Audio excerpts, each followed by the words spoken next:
You're about to watch another episode of The Dungeon Run, but did you know that you can actually be part of the adventure? When you tune in live on Wednesday nights at 6 p.m. Pacific time, you can make your voice heard and help determine the fate of our adventurers. We hope to see you there.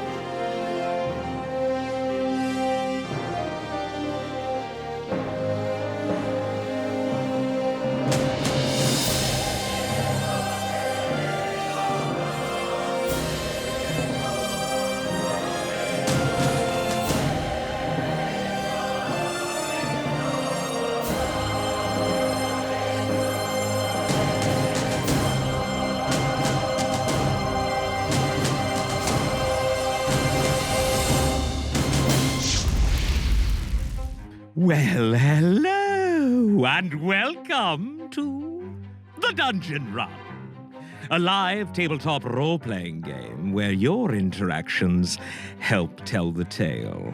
And a special hello to everyone watching live for the first time.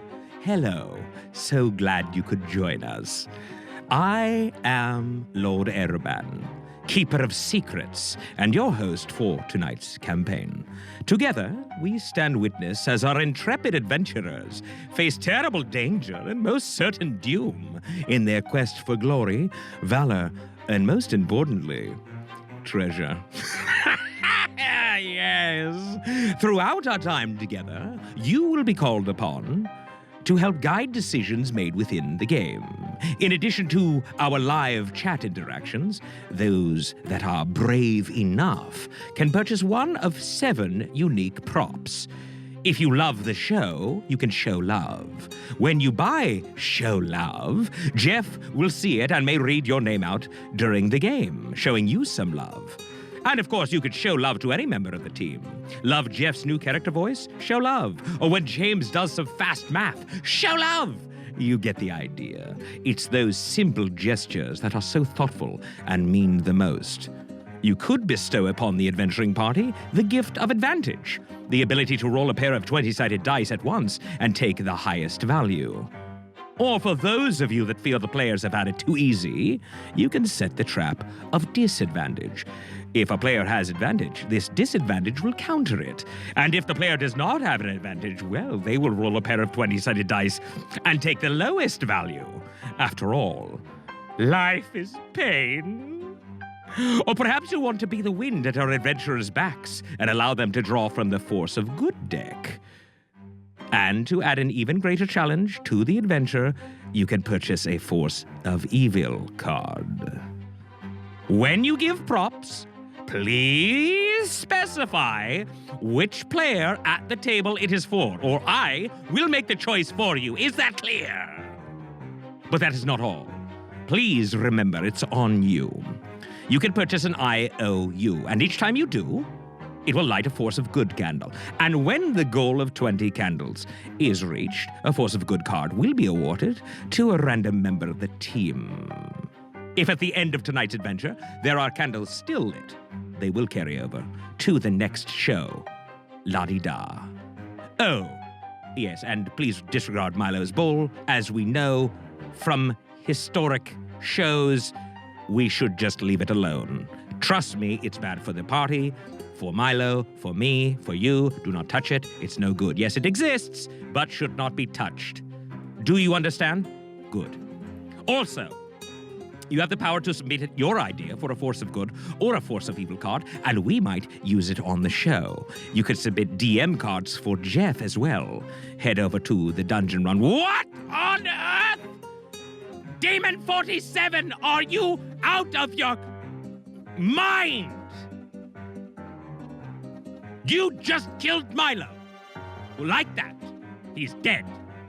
He's literally on the floor right now. His heart seems as though it exploded out of his chest. Yes, he's dead. All right. EMT, can you please move him? Yes. Bring him back when he's alive. Demon 47, how dare you? All right, continue. This is really, really aggravating. Absolutely. You do have, I think I said this already, but I'm going to repeat it now because my train of thought is off. You can submit Force of Evil and Force of Good cards. You know about that, everyone? Good, good. Can you do no? Good. Now, head over to the dungeonrun.fandom.com to submit. Great. And while you're there, check out the link to the Dungeon Run Discord, where you can join a great community of runners. Except for you, Demon 47. You're not invited. You can upload your fan art there as well. And to those who have already submitted, I see you and I thank you. And now, let's take a look at the Dungeon Run shirts, shall we? Ha ha! Baby Ereban, upper left. How adorable is that? I mean, come on. The upper right, the Vardo, all aboard, let's ride. And the bottom, all rev up your motorcycle engines, the Flop Gang is here. Party time. This one's double-sided. And of course, the classics, the Dungeon Run logo, upper left, Meep Lives, middle, up. My personal favorite, of course, which should be yours as well, Lord Ereban's Dungeon Run. Look at that handsome devil. Bottom left, let the dice roll. Come on, baby. And lower right, last but not least, respect to the candles and the Candle Queen. Oh, wait, I totally forgot. Also, stay hydrated with a Baby Ereban mug. Come on, man. Buy the shirt with Baby Ereban and the mug, walk outside, and you'll have every friend you've ever needed. Trust me. I haven't done it yet, but I imagine that's what would happen. So head over to thedungeonrun.fandom.com to purchase your Dungeon Run merch. Now, let's meet our brave souls, the cast of characters. Please welcome Katie Michaels as Lily Dumblestock. It's time to run! Ah, it's amazing. Ronald Ogden as Urgo. He's gonna get it! He's gonna get it! I'm gonna kill Gorgologo! Whatever his name is. Yes, love the shirt. Morgan Peter Brown as James Quillos. I did not agree to the singing. I love it. Jessica Lynn Parsons as Fahima Tiger. Everybody has to sing in their intro.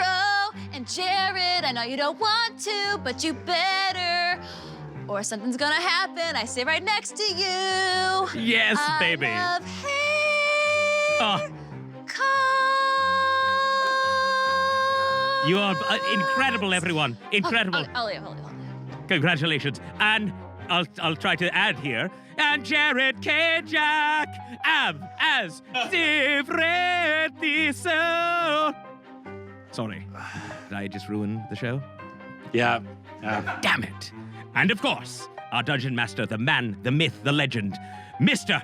Jeff Kanata! Hairband, how many times do I have to tell you you've lost complete control? I never had control. Jeff, listen, just love me and everything will be all right. All right. As our journey continues, I, Lord Ereban, will be joining you in your social conversations around the game, so keep an eye out for my avatar and comments. And before we begin, I have a favor to ask of you. It would give me great pleasure if you would share the show. Just click below and let all of your admirers know that you are watching The Dungeon Run. Now, keep the comments coming, be ever vigilant, and let the dice roll! Wow!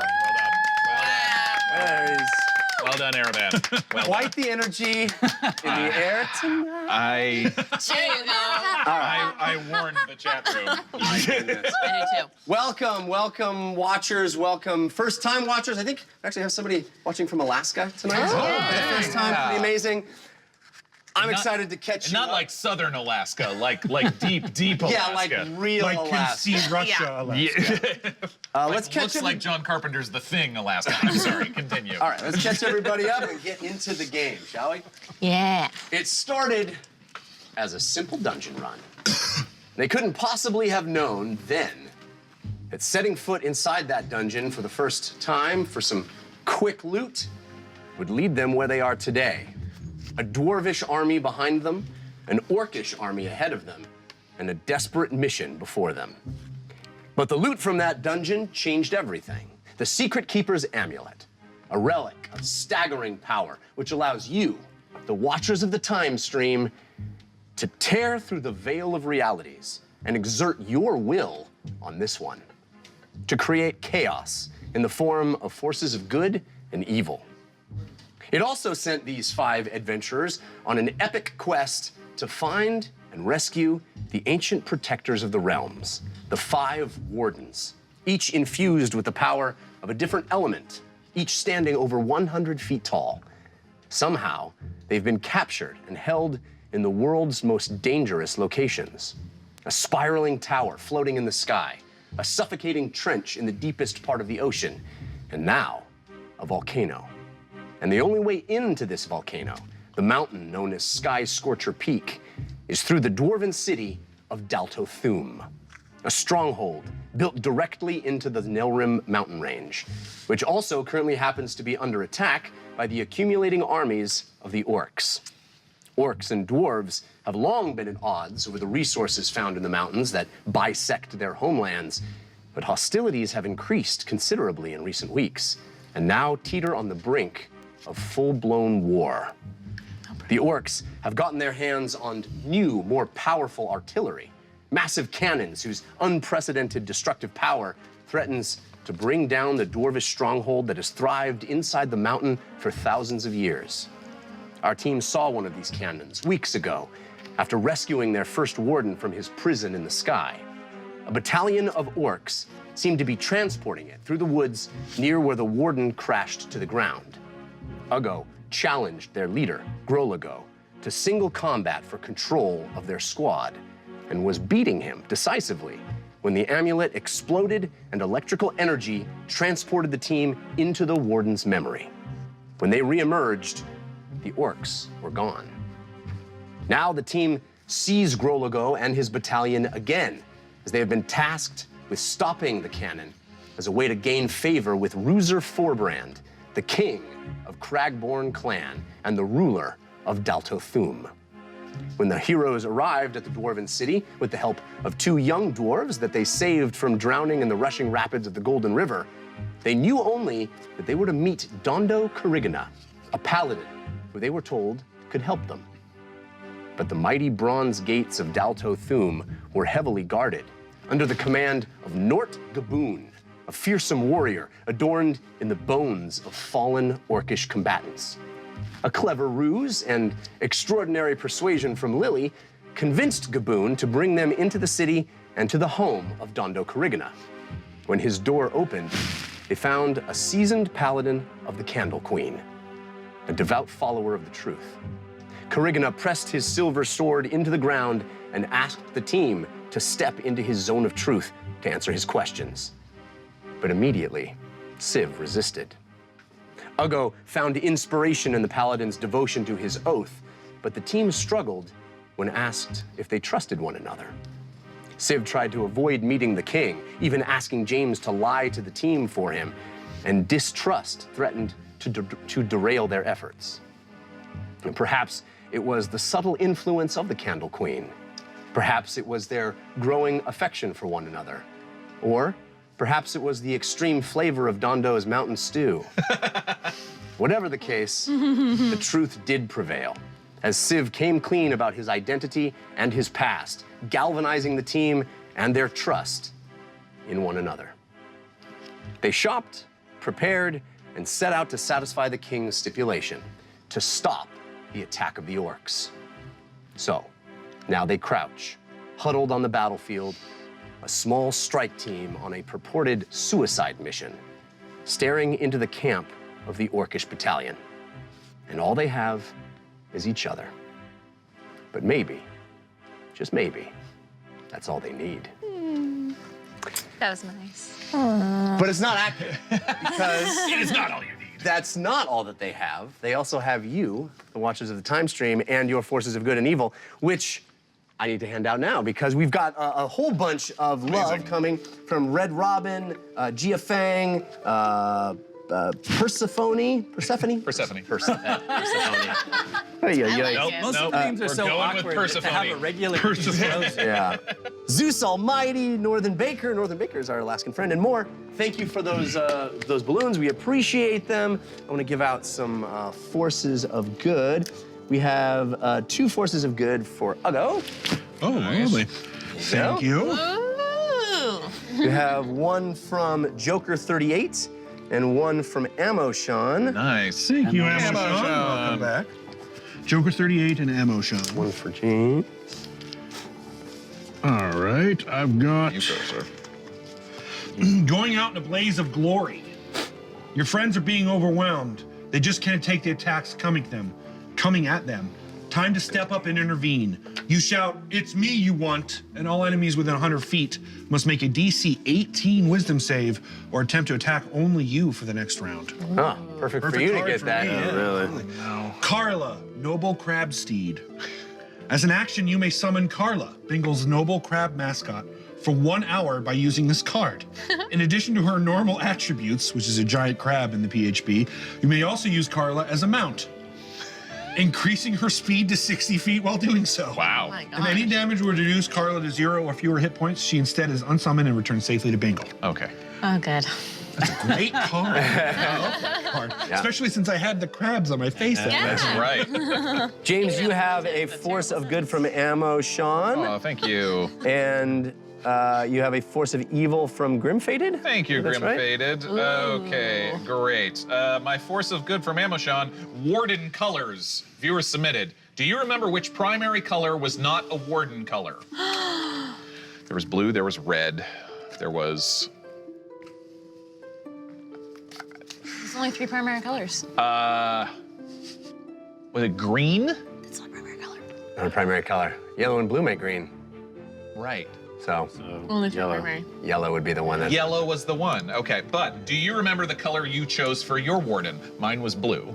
Okay, I think it's for everybody you asked Yes, that, right? for everybody. Do you remember the color you chose for your Warden? Red. Red, yep. Purple? White? White. Oh, gray, because I was stone. So I was purple. Wait, Civ is correct, purple? was gray. Yes. Fahima was white. Nice. James was purple. Oh! She's blue for water. Dang. Lily was I was blue. blue. And Ugga was red. Okay, so all of you that guessed correctly, you get an extra D4 of damage the next time you attack. Yes. Oh, these recall ones are I know. Force of evil, echoes of pasta forgotten. Viewer submitted. Something brushes against your neck. Was that noodles? You grab your face, suddenly overcome with fear that you might have grown a noodle beard that everyone's been too polite to mention. There's nothing there, but you find yourself constantly touching your face just to make sure. Auto fail your next charisma check. Oh no. Ouch. One more card from Icon Z1 for you. It's a thank you. force of good. Is this +1? This is right? called, yes. This is called Force of Fahima. Viewer submitted. Fahima's pissed off, and someone's gonna pay for it. If Fahima gets this card, she gets advantage on one roll where her advantage has been countered. If not Oh Fahima, no, I need that card. if not Fahima, the spirit of Fahima overcomes you, allowing you to ignore the fiery vengeance of your enemies. For 1d4 rounds, your eyes glow bright orange, and you gain fire resistance. That's great. I like That's- that. Seems like a useful thing in the Yeah. times to come. We're yeah. headed to a Perhaps. hot place. All right, Fahima, you have a force of good from Mickey Wolf 19. Thank you, Mickey Wolf. Mine is called Don't At Me. If you're tired of the haters, I am. Swing this handy blockchain in the air as a reaction to deflect one ranged attack directed at you, physical or magical, but not an area of effect, at another target you can see. On a DC 12 check, no modifiers, it hits your target, otherwise it lands elsewhere, hitting nothing. Thank you, Mickey Wolf. Great. All right, and Civ, you have 2, I believe, right? Just one. Nope, that's wrong. You have 2. One from Ashjor and one from Icon Z1. Ashdrawer and Icon Z1. Thank you. First one's Mountain Stew. A 12-ounce chilled can of Mountain Stew appears in your hand. Save this for a code red situation where you should down it in one gulp as a bonus action. When you do, gain double your movement speed for 1 turn. That's a lot for me. Wow. But take a -1 to your next attack roll as the stew leaves you feeling a bit jittery. Do the stew. That's a So great sorry, card. Jeff. Yeah, I'm so why did sorry. No, you're not. Next, from Icon, is Face of War. The time for nice is over. It's time for war. Take a page from the Orcish playbook and anoint your face with the blood of the first foe to fall at your feet. Gain +2 on your attack rolls for the rest of the battle. Wow. After coming within 5 feet of a dead enemy.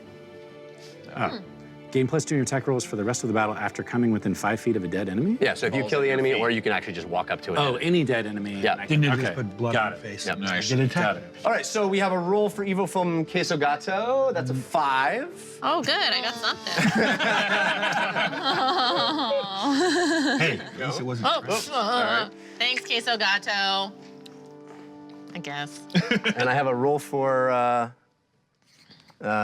good from Angel Devilson. Oh, that's nice. Which was a 1. So go ahead and read your Force of Evil. At the start of the next combat, roll 2d6. Every party member will take that damage. Oh, I have this After card. rolling, you may decide to discard this Force of Evil and not take the damage in exchange for 2 new Force of Evil cards. I have I think this that's card a, already.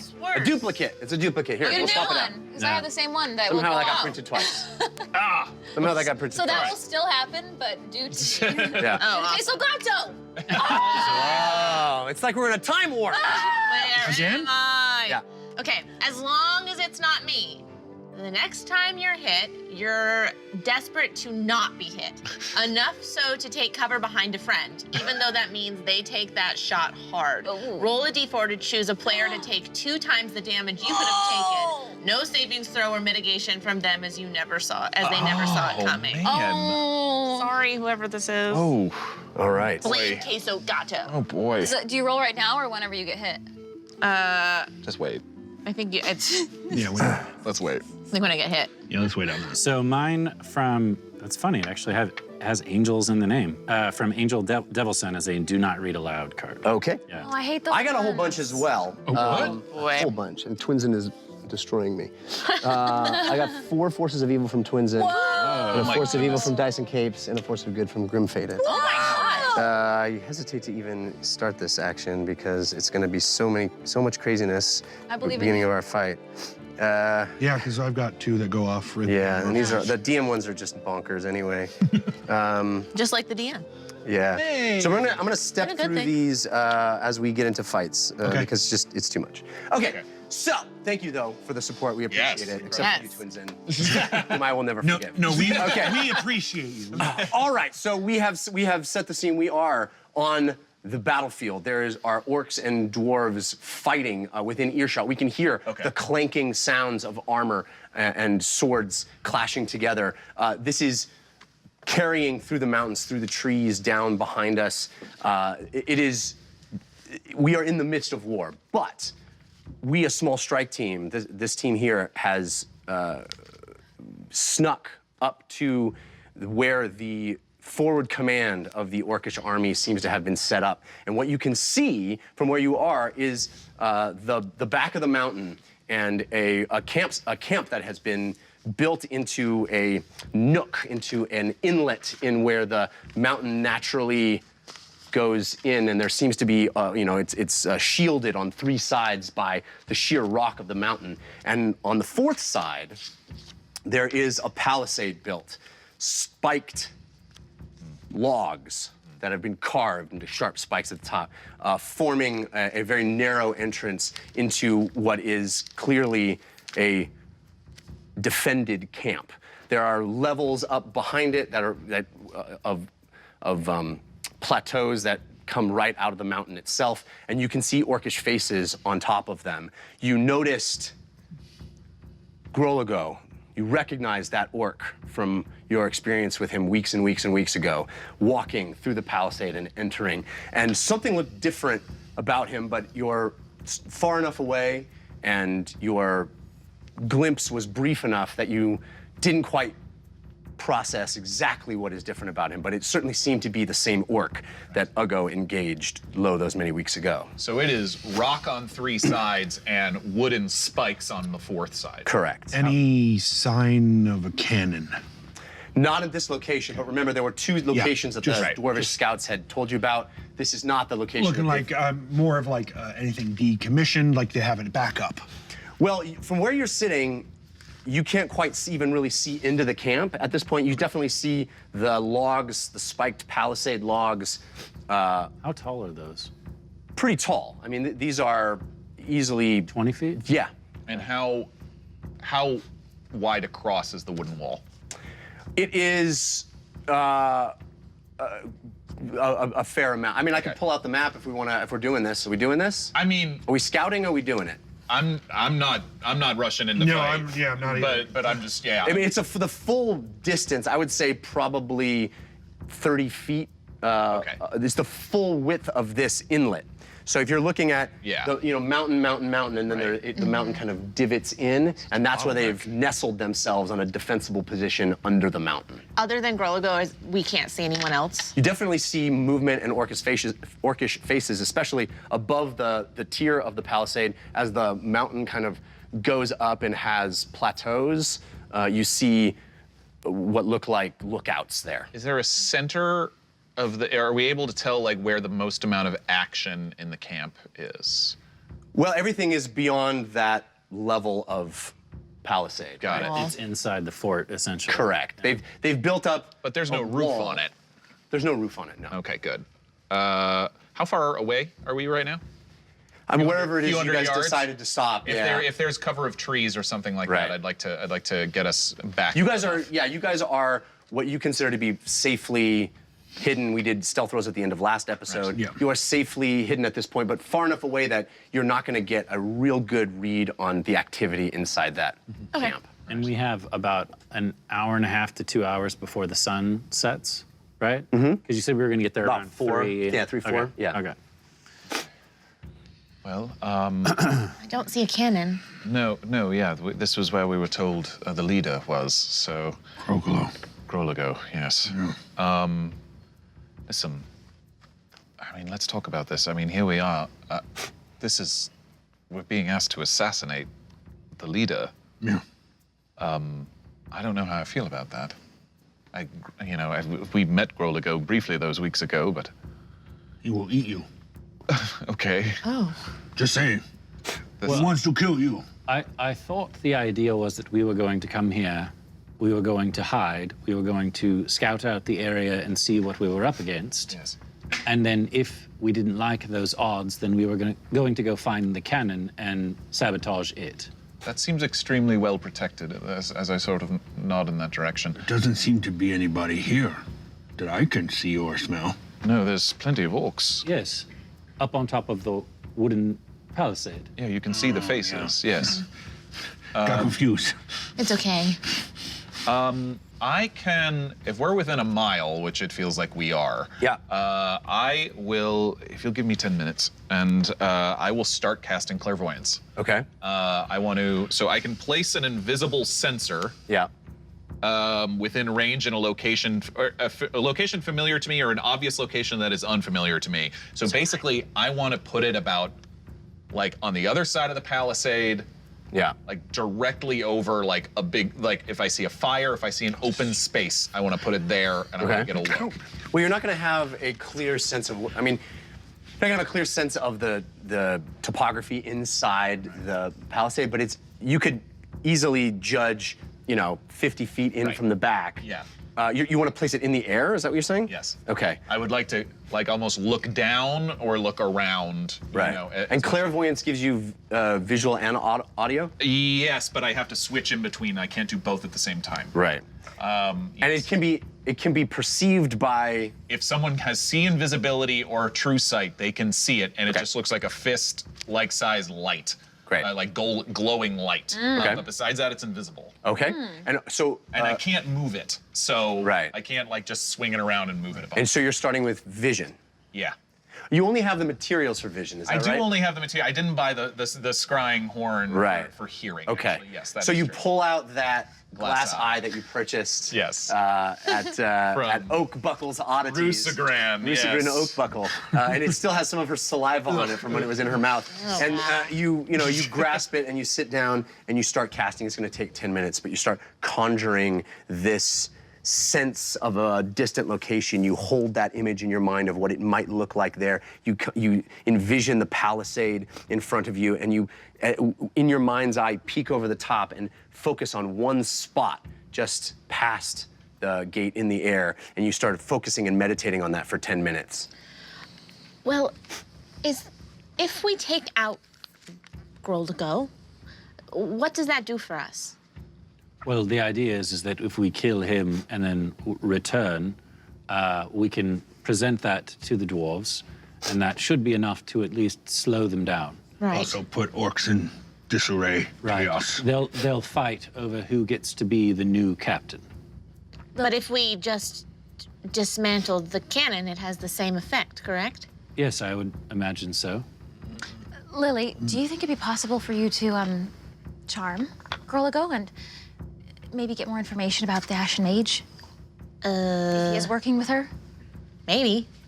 I mean, I can definitely try, At least before we kill him, if it comes to it. a bit tricky sometimes Well, after seeing with you... hostile people. Can cut off fingers and ask questions. Oh, yes, that's a different type of charming. I liked the grandma way, but that's certainly an alternative. If that one doesn't work. Right. And how big do we think this cannon is exactly? We don't know, but huge. You guys have seen it. Yeah. If you remember when you came to the downed Storm Warden, when he was strapped to the ground like It was about half the size of the warden, wasn't it? It is. Are we hearing a like we were? So yeah, it's still going. It's been going periodically all day And long. it's still too far away to like really determine in what direction. I mean, you are closer to it, and you get a sense from the debriefing that you got from Dondo and the orcs that you know where it is in relation to here, and it's in a different location, close enough that you could get there today. Right. But yeah, you are amidst a war. The sounds of war are happening. You're hearing screams and shouts as you sit there and look at this camp, and periodically, yes, that cocoon, that enormous sound that echoes across the battlefield, through the mountains, scaring birds, shaking Are trees. there orcs coming and going in the palisades? No, you saw a couple of orcs enter, but in the period of time, in the 10 minutes that James has been meditating, there really hasn't been activity coming and going. Is there a gate, or is it just open?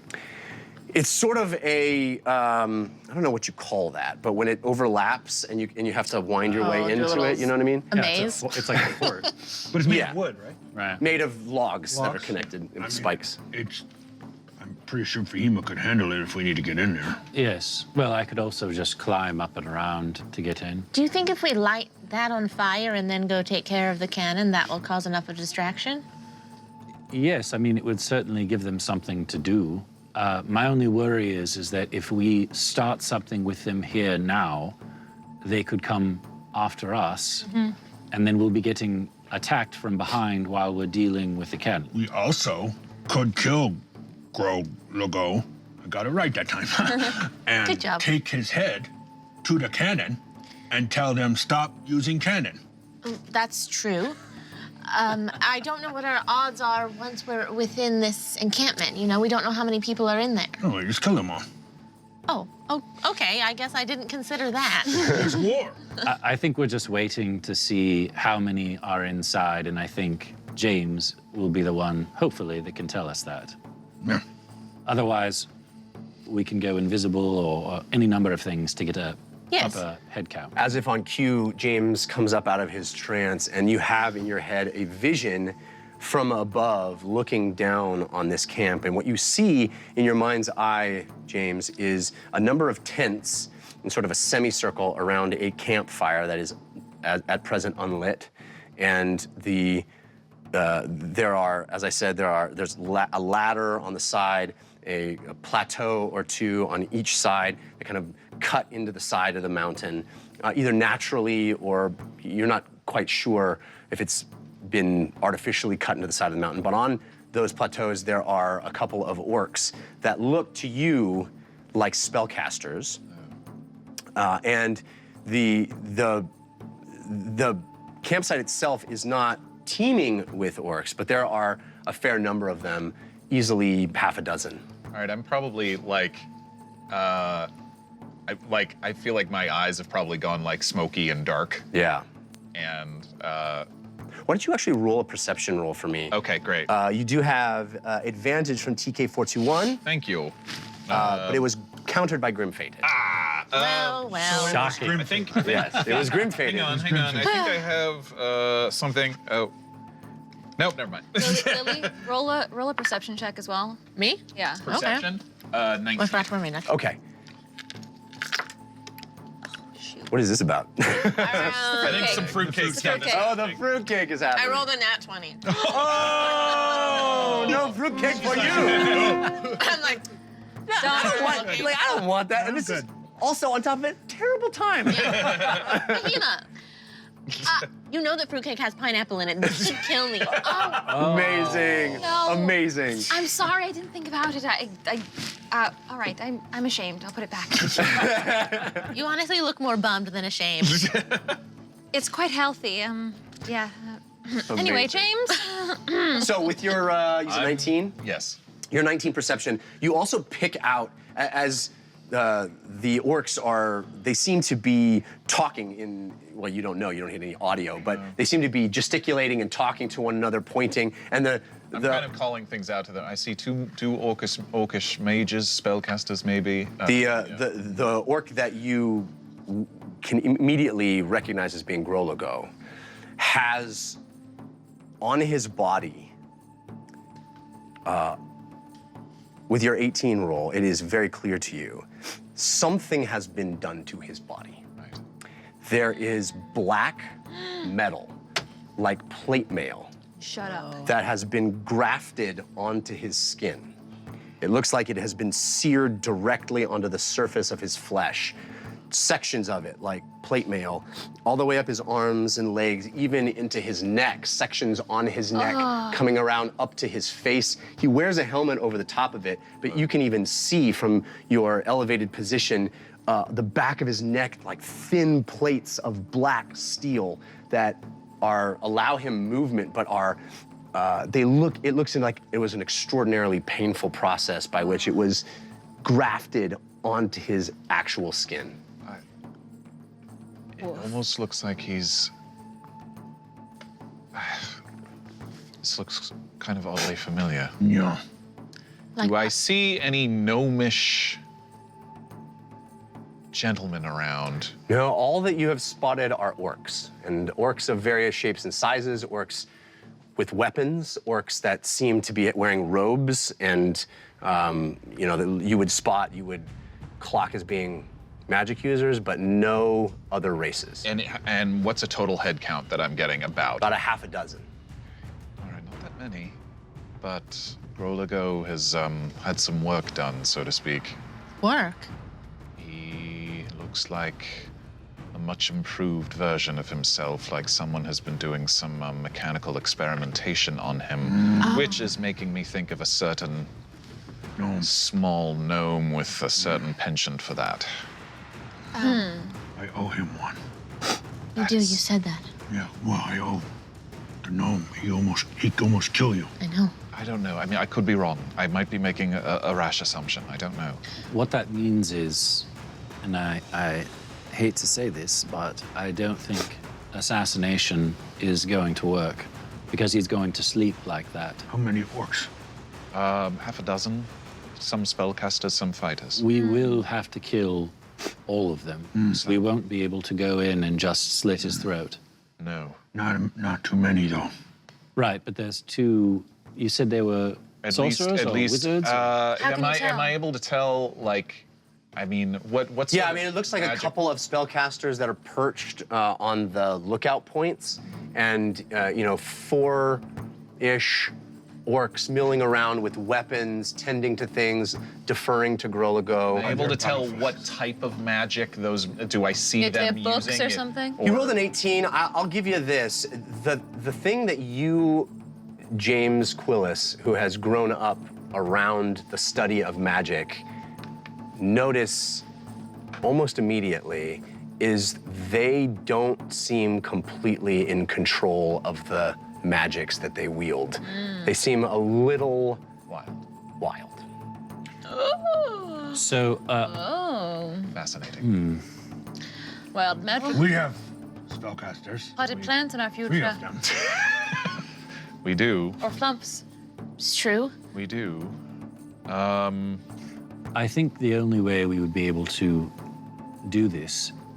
Are there charges, explosives, anything like cannon, Not that I see. powder, or nothing? No, there's nothing really outside the tents. There are a number of tents, and any of them could contain who knows what. people or things, you don't know, but Cannon pots? Anything that looks like... No, it's all still out in the air, yeah? No. no caves, no caves. Really wish Roosegrit had had that heat metal scroll. No. That would have been very useful. What time? Very useful. Too bad. They stopped fighting at night, yes? Well, With the cannon? these orcs have been, yes, So stopping, yes. presumably more will be coming back to Right. the camp. That's what I was soon. going to say. I think So we that should make a decision somewhat. if we're going to swiftly. attack here, it might be better to do it now than to wait. Unfortunately, I feel like we're left with little option. I think Well, there Dis- is one option, which is to go to the cannon and forego this whole fight. But are we sure that that's going to really stop them without cutting off the head? I mean, They depends put a on lot how of much- time and effort into him if he's been modified. that's true. they have. There's a reason for that. What do you mean? I don't know. They don't just give random people things that require a lot of time and effort. Listen, I think a cannon is literally a much bigger target. We don't have to, like, you know, many things could happen. Like, he could get away. He could, someone else could pick up his mantle. Where if we get rid of the cannon, that seems like a clearer binary choice.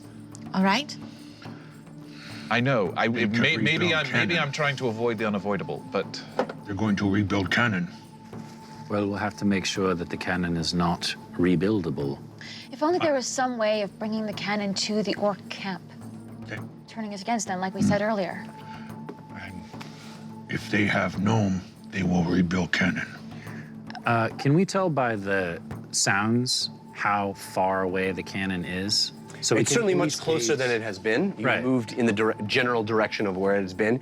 And what it sounds like is as the mountain rises before you, and it is a incredibly large mountain, that it moves down and around, and it seems to be coming along the crest of the mountain to your, whatever direction that is, I guess, west. So, it is, it is ringing out, and the battle, the orcs and dwarves fight, and you hear the cocoon and sounds of rock blasting and falling and crumbling as it carries, over your head, ordnance crashing into the side of the mountain, exploding. You are having this rather understated conversation in the a middle of a war war zone. zone. Right. I want to reiterate Yeah. that. You hear, the sounds of battle. You're crouched down. You're watching all of this, but it is, it is far enough away that it's going to take some doing to get to the cannon, but it is close enough that you hear it very loudly, and you could get there in a matter of an hour. So we can most. get there before nightfall. You could get there before nightfall. Yeah. let's move. I agree.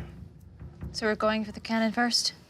I I do think not think it's smart, but I will go with group goes. I think that's a better idea. I think it's a better start. I think again we need more information. Who knows what's happened to him? What they've been doing to him? But I think the Well, cannon we'd will have tell to us kill more. those two wizards first. Right. We can't just go in there and try to kill him and have wizards launching spells down at us while we're doing it. And I could come at them from an unexpected angle. I could meld into stone into that mountain and walk out of the wall. But oh wait, no, I have to come out in the same place. Yeah. Place that you enter. I imagine that You can cannon- misty step and then go into the wall. True, I can do that. I imagine the cannon is also going to have people protecting it. Right. I just Yes. want to but- say that out loud. Yes, of course. But I think, If they are smart, hodgepodge. well, thinking about what he looks like right now, they are obviously, it's becoming even more obvious that they have a partner in this, and we don't know who that is. And maybe the cannon, if we get a closer look at it and closer look at the technology that we're dealing with, we'll also have an idea about what might be going on with him as All well. right. Well, I think we should make a decision and move. And I'll go, maybe perhaps if we get to the cannon and that's not sufficient enough, we'll come back. I am outruled. My opinion is not changed. Okay. I will go where you think best, but I think folly. Okay. So we're moving? Yes. Yeah. All right, before we do that, the candles are lit. So I want to do that. Candles. That is a 6, which is a reroll. There's a 4. I'll go. Outruled, but you got But up. I Good. good. So There you go. We have a whole bunch of other cards. from The the candle. Candle Queen.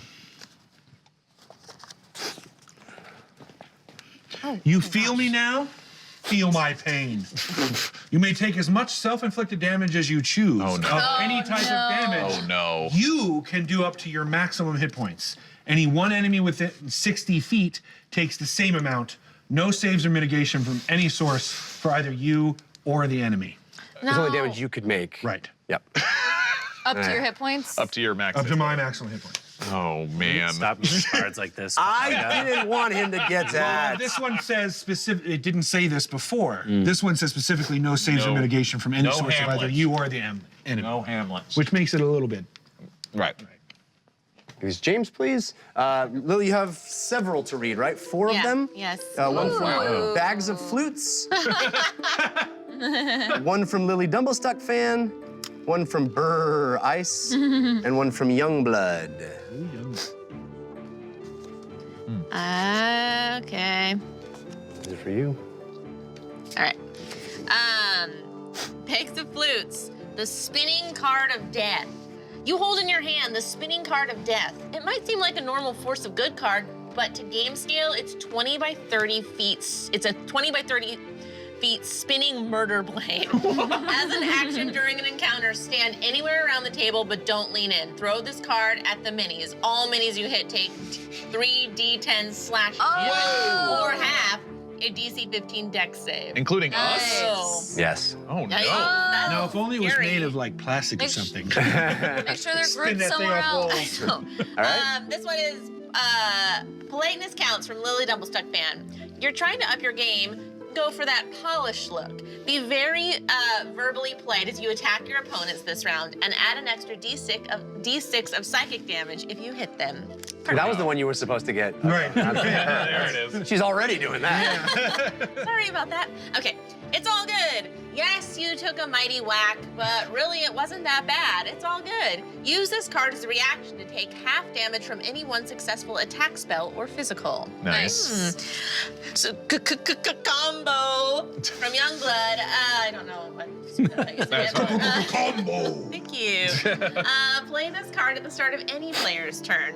The first Force of Good card played this turn, aside from this one, earns you 10 gold. The second one, 20, then 30, then 40, and so on. Wow. For example, if 5 cards are played in the turn, you'll get a total of 150 gold. Okay. That's a good Cool. card to have for this kind of yeah, fight. No just, joke. So it's you- just for one turn, not for Yeah. one round. One turn. Interesting. One turn. So when you play that card, we It could be on- we can try to stack. Yeah. Yeah.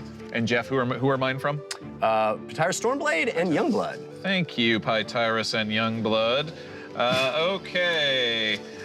Tears of the Candle Queen, viewers submitted. Aw. You find a potion of golden liquid. Drinking it as a bonus action will cause one attack by the drinker to become radiant in damage type and is increased by half the number of currently lit candles rounded down. Nice. The other one last very short contract, viewer submitted. Upon activation as a bonus action in an encounter, a few free company pikemen defend you. For one round, no opponent can come within 20 feet of the card holder. If deployed when enemies are already within 20 feet, it counts as a full action, but they are forced away from the card holder until they are 20 feet away. One round only. After all, it was a very short contract. Guys, I think we should just attack the orcs now because we have so many cards they're gonna go off. Yeah. Let's just Still gonna- rush them. We're probably still gonna fight something at the cannon. Right. It's not like the cannon's just gonna be We take out the big stuff There's first. just one guy, one right. poor orc at the cannon. Let's roll. Who else? You have a card to read? yes. Yep. This is from Youngblood. Youngblood, thank you so much. Mine is called Deadeye. Your perception is heightened. It's as if you can sense where the weak points are on the enemy. On your next ranged attack, deal an extra 1d8 of damage. Nice. All right, Civ, you have 4 cards: Elusive Treats, Malcolm S3X, Youngblood, and Saint Thief. Wow. Say this again. Now we're getting blasted. He's on Elusive fire. excuse me, Elusive Treat, Yeah, Malcolm S3X. got it. Youngblood, Got it. Saint Thief. Saint You gave me Thief. 5. Do you want one back? Yes. Yeah. Why'd you tell him? I don't know. I guess I'm being honest. You're such an honest boy. You're so honest. All right, I'm gonna go fast. First one, you're gonna like, Ron. Tag team. Pick a player for duration of combat, regardless of position. If either of you get an opportunity attack against an opponent, you both get it. If movement is needed, you're magically teleported to the enemy without invoking an opportunity attack against you, and then teleported back to your original location. Wow. You must high five? Oh, you must high five each time you tag the other player in. Okay. So that's In definitely real gonna be life. you yeah, and me. figured, yeah. In real life. I'm Sentinel, and yeah. Yeah. All right. A stitch in time saves 9. You receive a magical needle with thread. Spend your reaction in combat to use 1 to put 1 suture in your arm and take 1 point of damage. Prevents 9 points of future physical damage, will not cure existing wounds, lasts until fight ends. Wow. Okay. No pain or no gain. The next time you take damage, roll a d4. 1, take full damage. Sorry, 1, take half damage. 2, take full damage and get that amount in gold. 3, take full damage and double the amount in gold. Whoa. 4, take double damage and 4 times the amount in gold. Wow. Wowie. Oh. You get some damage and you get some damage. Next time you roll an awesome on your attack, instead of adding extra damage to your attack, you may apply the extra dice to all other enemies within 10 feet of the target. Whoa. You don't want their friends to feel left out. All right, Dang. we're good? Yep. Wow. One more that needs to be rolled from Flock. That's a 3. Oh, thank you. Comes to James. Thank you, Flock. The innocence of youth. Viewer submitted. Your eyes glint with youthful innocence that Fahima always exudes. In combat, a beast or monstrosity you make eye contact with is suddenly enthralled by your gaze. Using your action to attempt a DC 15 I want this persuasion card. roll. Nope. Success turns the creature friendly to you and your companions, allowing you to command it to move and attack 1 time on your turn. It returns to its senses on its own next turn. All right, cool.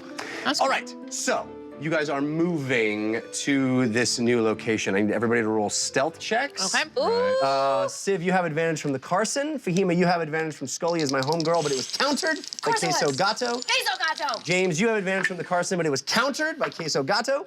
Ugo, you have advantage from Falstar, and Lily, you have advantage from Hazamus, but it was countered by Grimfated. I'm going to use dang my it. force of good. A little instruction, please, from Robin Up. You're not really sure how to do this. It isn't your thing, but you know who's actually good at it. Maybe they'll help just this once. Have another character, Civ, make 1 skill or ability check for me using their roll and modifiers, no card help. All right, So just roll, I have some more roll wine, 1 please? dice. Just roll another stealth check. but add your mod. I need some more wine. My brand new dice, my gemstone dice are rolling So very you got poorly. 19, James. Nice. 19 for me.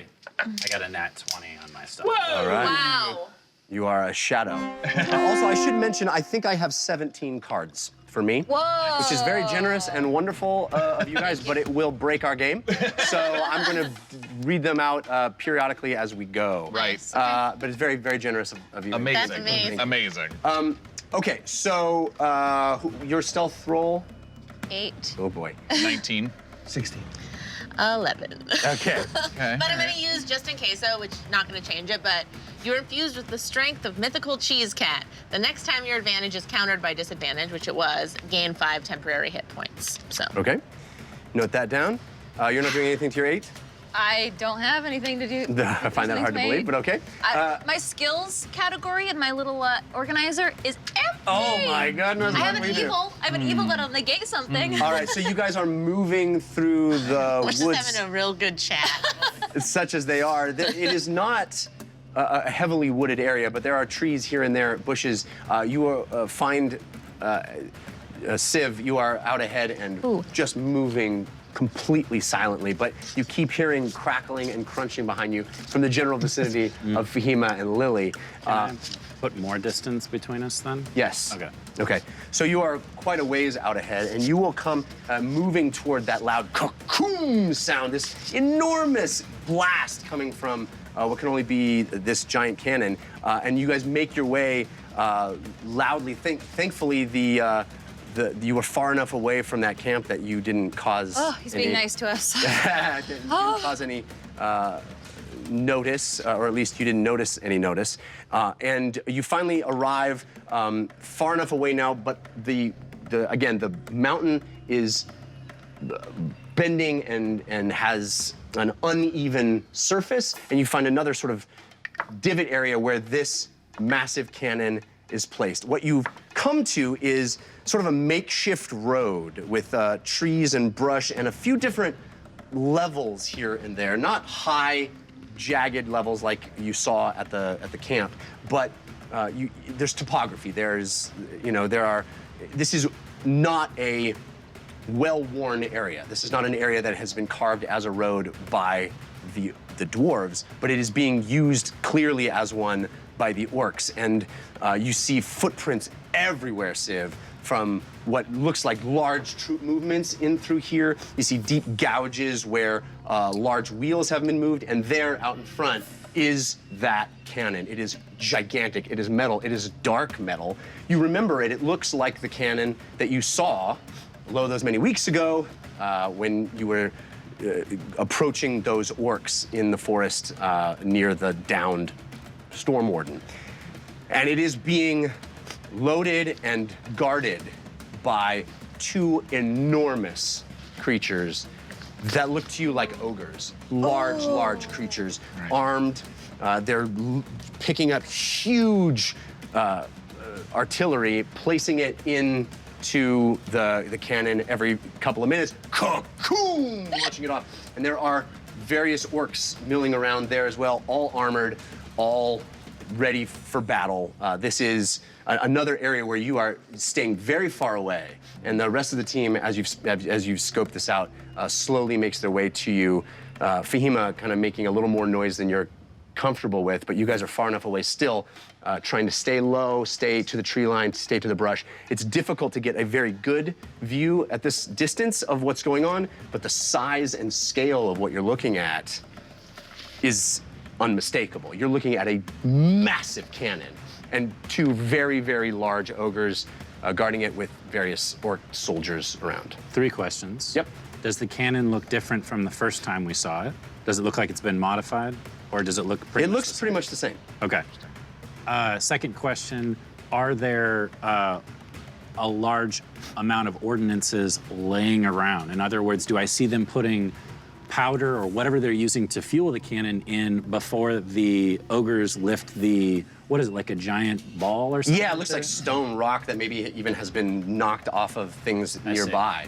They may be using improvised, but there is some process by which they're doing this, some activity. It's hard to make out the exact nature of it from this distance. So I don't see like crates or like... No. Okay. 4 questions. When it... Sorry, you said 3, and I budgeted accordingly. When it explodes, when it fires off, is there fire coming out of the cannon? Is there smoke rising up out of it? Yes, all the above.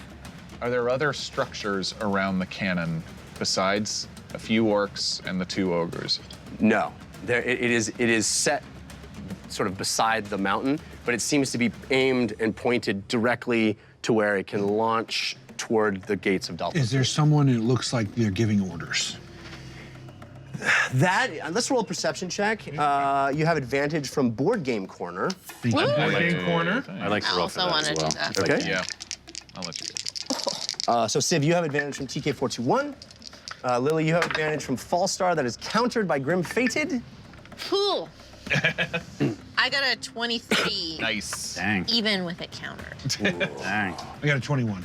I only got a dirty 20. I thought I did Wow, well. everybody, wow. There Very perceptive. seems to be shouting and I'll go, you in particular would recognize this as not being deference to any one particular leader, but in a sort of general orcish intensity and passion for war that is among all of them. I mean, there is certainly shouting and gesticulating, but it is not, it doesn't seem to be... The Horde. Right, it doesn't seem to be one particular leader, but there's also a, amongst the fury and the passion, I suppose. Rage? Rage is a better word, is a structure. There seems to be a process that they've locked into of how this is all working. Loading, shooting, they've been doing this for days. Gotcha. Last question. Yeah. Although I'm not promising it. Don't even say that. Don't even say that. Just say another question. These are important. The cannon, what surface is it on? How near to the edge is it? Does it look like that area is solid and sturdy or could be damaged? Did they build up any kind of wood platform to set it on? What is your perception roll? Dirty 20. Also, that was 4 questions in 1 question. Yeah, I know. I think they're all hyphenated. The cannon itself is seated on solid ground, and it is not on a precipice. It is not near an edge of the mountain. It is actually pressed up against the back of the mountain. Again, a defensible position against the back, the surface of the mountain face. And I mean, there's literally a road that passes 20, 30 feet from it. So this is a pretty wide open space that has been set up as being the place where the cannon. It looks like they found this because it gives them a direct shot where they want to go, and it is a defensible position. So you said 2 ogres. How many orcs? There's a number of them, probably at least 5 or 6 here as well. Oh. Okay. So Any that on look like wheels? spellcasters? Cannons on wheels. No, you don't note any spellcasters at this location. well, What time is it? He said we were going to have about an hour to 30 minutes. Yeah, So it's so you're like probably 4, close 4:30. to 5. Yeah. So they're probably starting to wind down, right? Yeah. Yeah, I would say there's probably at least an hour more of sunlight. Do we want to wait until it's dark? I could use a short rest. I'm a little tapped on spells at the moment. What's the plan exactly for destroying the cannon? Right. That's I think because I mean we can cause a distraction. I like this a little better because I mean, have an idea. What Okay. is it? James needs to make me fly, though. Okay. Is that actually your plan, or do you just really want to fly? Can it be both? I mean, sure, but I was just Both. making sure. Okay, Okay, you want that's to fine. fly, and then what? You've been very eager about flying. I just have to fly. What? But then what's the plan? I will fall down and hurt it. Okay. So this feels like it's mainly just that you want to fly. No, I can hurt it. I think he's What? going to use the amulet. I think he's got some amulet in I mind. don't think he just wants to fly and then fall on top of things. Additionally, I have a reduce spell, so I can make it a bit smaller. Make the cannon smaller. Cannon smaller, so you might do more damage to it, Oh. right? Okay, that makes sense. Might have a lower threshold. Yeah, I always want cannons to be bigger, so. Right, we'll wrap our In this case, brains yeah. around Since that. we're trying to destroy it. Exactly. Yeah. But Lily and I think, could probably do a number of distractions, or Yes, I'm great at distractions. That's my Ogres. strength. yes, yeah, Very to cool. get them away from it. Periodically. Very dumb. I've got a couple spells that I think could mess What them are up a bit. ogres afraid of? Mice. Ice? Really? Yeah? It's a try. Insight check.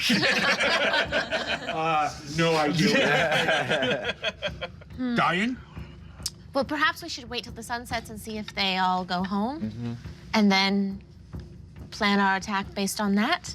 Because Yes. ideally, there'd be less people. Yes, right now I only have the 3rd level spell slot the Pearl of Power would give me, so There yes. will probably also be some sort of sentry that will be left. We will have one Right. casualty. I like the idea of you using fire, though. I also like the idea of me using fire. I mean... Is the cannon on a wooden base? It is. It is on wheels and on a base that is made of. Care to say more? Yes. I like this conversation. What I meant was that I like the idea of you setting fire to their camp because there's probably things that are explosive. They'll probably burn. You mean the orc camp? Yes. So after we destroy the cannon, go back and... Or as Jeff. a party. Yeah. 21, is there barrels of gunpowder?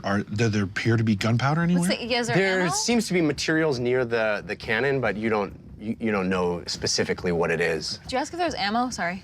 I did ask if there was anything, but he told me that there's some stuff that could possibly be. The ordnance seems to be mostly derived from breaking rock off the side of the mountain, But something's actually. Propelling it. propelling it for sure. Okay. So unless they're using magic to fire the cannon, which is possible, there should be something that could blow up when you light fire to it. I mean, this looks like the cannon that we saw them traveling with before, so I mean, I doubt it's a magical cannon. I could be wrong. Is there anyone waving their hands over the top of the cannon? That is or not what you perceive. Are there runes on the cannon? I don't think you would be able to see from this distance, but there's certainly nothing glowing or obviously arcane. So at the end of the night, some of them presumably will leave and go back to camp. They will Maybe. probably guard it. Yeah. But there will definitely be some guards. Yeah, They're probably going to sleep near the cannon, too. keep watch like we do. Right. Do we want to destroy the cannon? Oh, yes. If we can, yes. If we can, then. If we can, and Okay. yes. Even in war, you can find moments of levity. Okay. Well done. So then what we do is, I'll teach you the word later. Thank you. Yes. We will wait till night falls and then ideally cause a distraction and explode the cannon. Or just murder And you guards. will fly and drop on them. Okay. Sure. Does that sound good? Yes. Fine.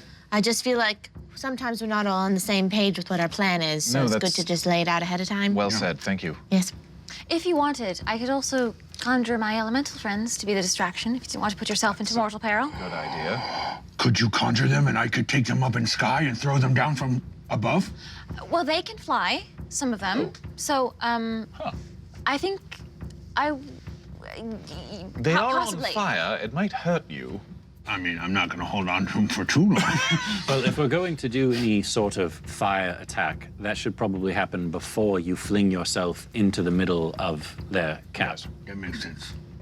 So if we're going to do that plan, I suggest, Fahima, you do your spell while he's up in the air, and then after she's done casting, you can drop down. Okay. I don't understand. I thought we weren't attacking the camp. Well, we're This going to camp. have to. We're going to have to attack this camp after nightfall. Oh, this camp. With the Yes. cannon. Right. Okay. There's two This camps. encampment. Yes. Right. This, and I just point. Right. Because the distraction, they'll come back and attack us. Right. Okay. I'm on the same page now. So what are we doing? We're waiting until nightfall. Taking a Okay. short rest. Yeah. And then Fahima is going to I'm gonna cast light him minor up. elementals while he's in the air, just before he Yes. drops. It Yes. takes 1 minute, so I'll plan that accordingly. At the end of my, if we have an hour or something, which we do, or Yeah, so you are planning to stay in this location and attack it after nightfall? Well, hold on. So the area that we're in right now, does that have a lot of cover to hide in case there's movement back and forth between the... It has places that you could probably find. Okay, then I want to... My job is going to be to keep us hidden. So I'm going to be trying to camouflage, stow us away, keep But you're everybody- staying in this location and then you are going to attack this location. As soon as nightfall. Okay. And they break from shooting. I'm going to set up our scene a little bit better. So we are... Yeah.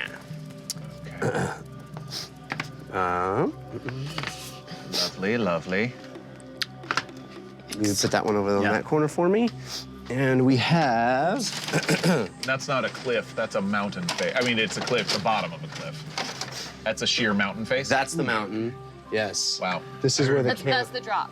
That's big. That is going up. Going up. Oh, So that's the what you're saying, mountain okay. rises here. Okay. The edge of the mountain continues, and they're shooting that direction Gotcha. to Daltothum. And we have... That's a cool cannon. Isn't it? Yeah. Don't you remember seeing it before? No. We did. I have a terrible Oh, memory. it was a long time ago. We did see it before. Can't count on me to Weeks and remember weeks and weeks ago. anything. Put him over here for me. Those are the edges. Oh, that boy looks Yeah. mad. Yeah, That boy looks mad. they're big and nasty. That boy looks mad too. Those are the ogres. Or girl. Yeah. Or lady. I Could don't be a know. lady ogre. Don't know. Let's not ask. Lady ogre. What is your preferred pronoun? Let's just Before I skip kill you, all- I want to know. All right, so you guys are sort of, Respectful. back this way as Right. as you had come this direction. You're quite a ways back this way, and you had come this direction. The cannon shooting over your heads as you were at the orc camp somewhere, an hour this direction. As you had come around, the mountain rises up here, and you had come around the long length of this mountain as it rises up to its What's peak. that terrain down there off the map? This is more of the same, right? There are scattered trees. There are these little ridges and rises that are, dirt I don't know what you would even call them, but they're not large step ups. But this is. It's like a trench, essentially, right? It's not a full trench, but it's like you come up to an embankment is the word I'm looking for. It's an embankment. So those are dirt embankments that rise up slightly and give some difference to the altitude of. But they're not. It's not like a full story up or anything. Right. It's like 5 feet. Okay. Yes. Is there enough cover from point A, where we're at, to point B, to where I could smuggle everybody across over to there? You would do it with some stealth checks, but yes.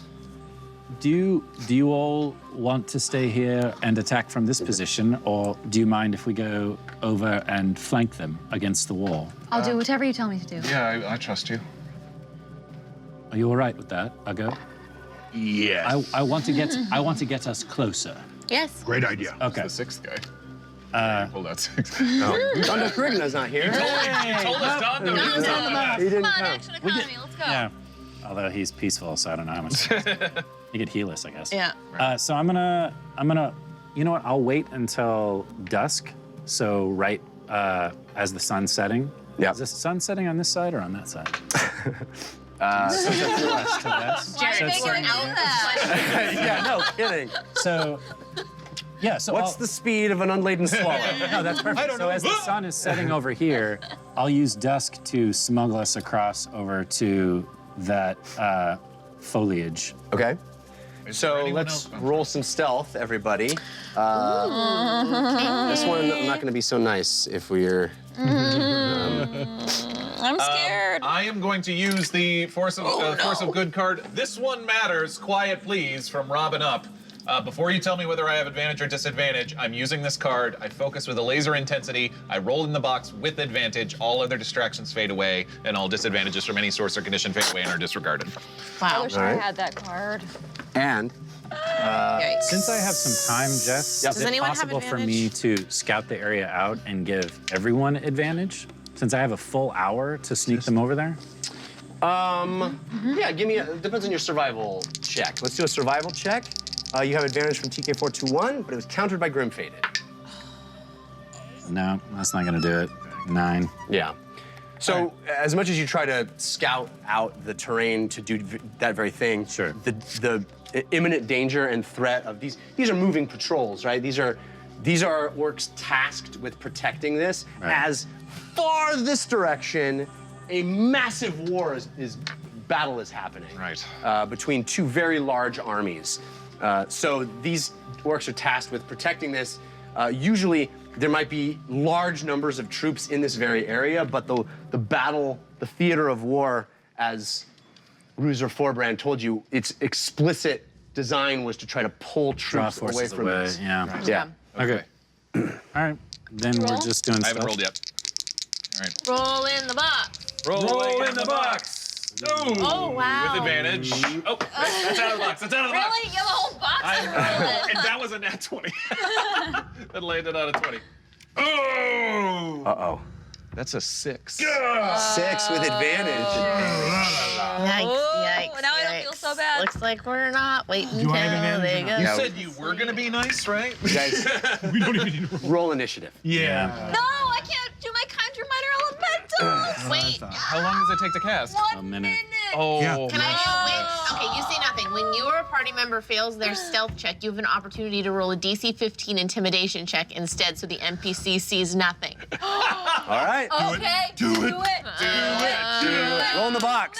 Roll in the box. What's your Roll in the box. You're awesome at persuasion or intimidation. Intimidation. Come on. Lily Dumblestuck, Intimidator. What was What it? is that total?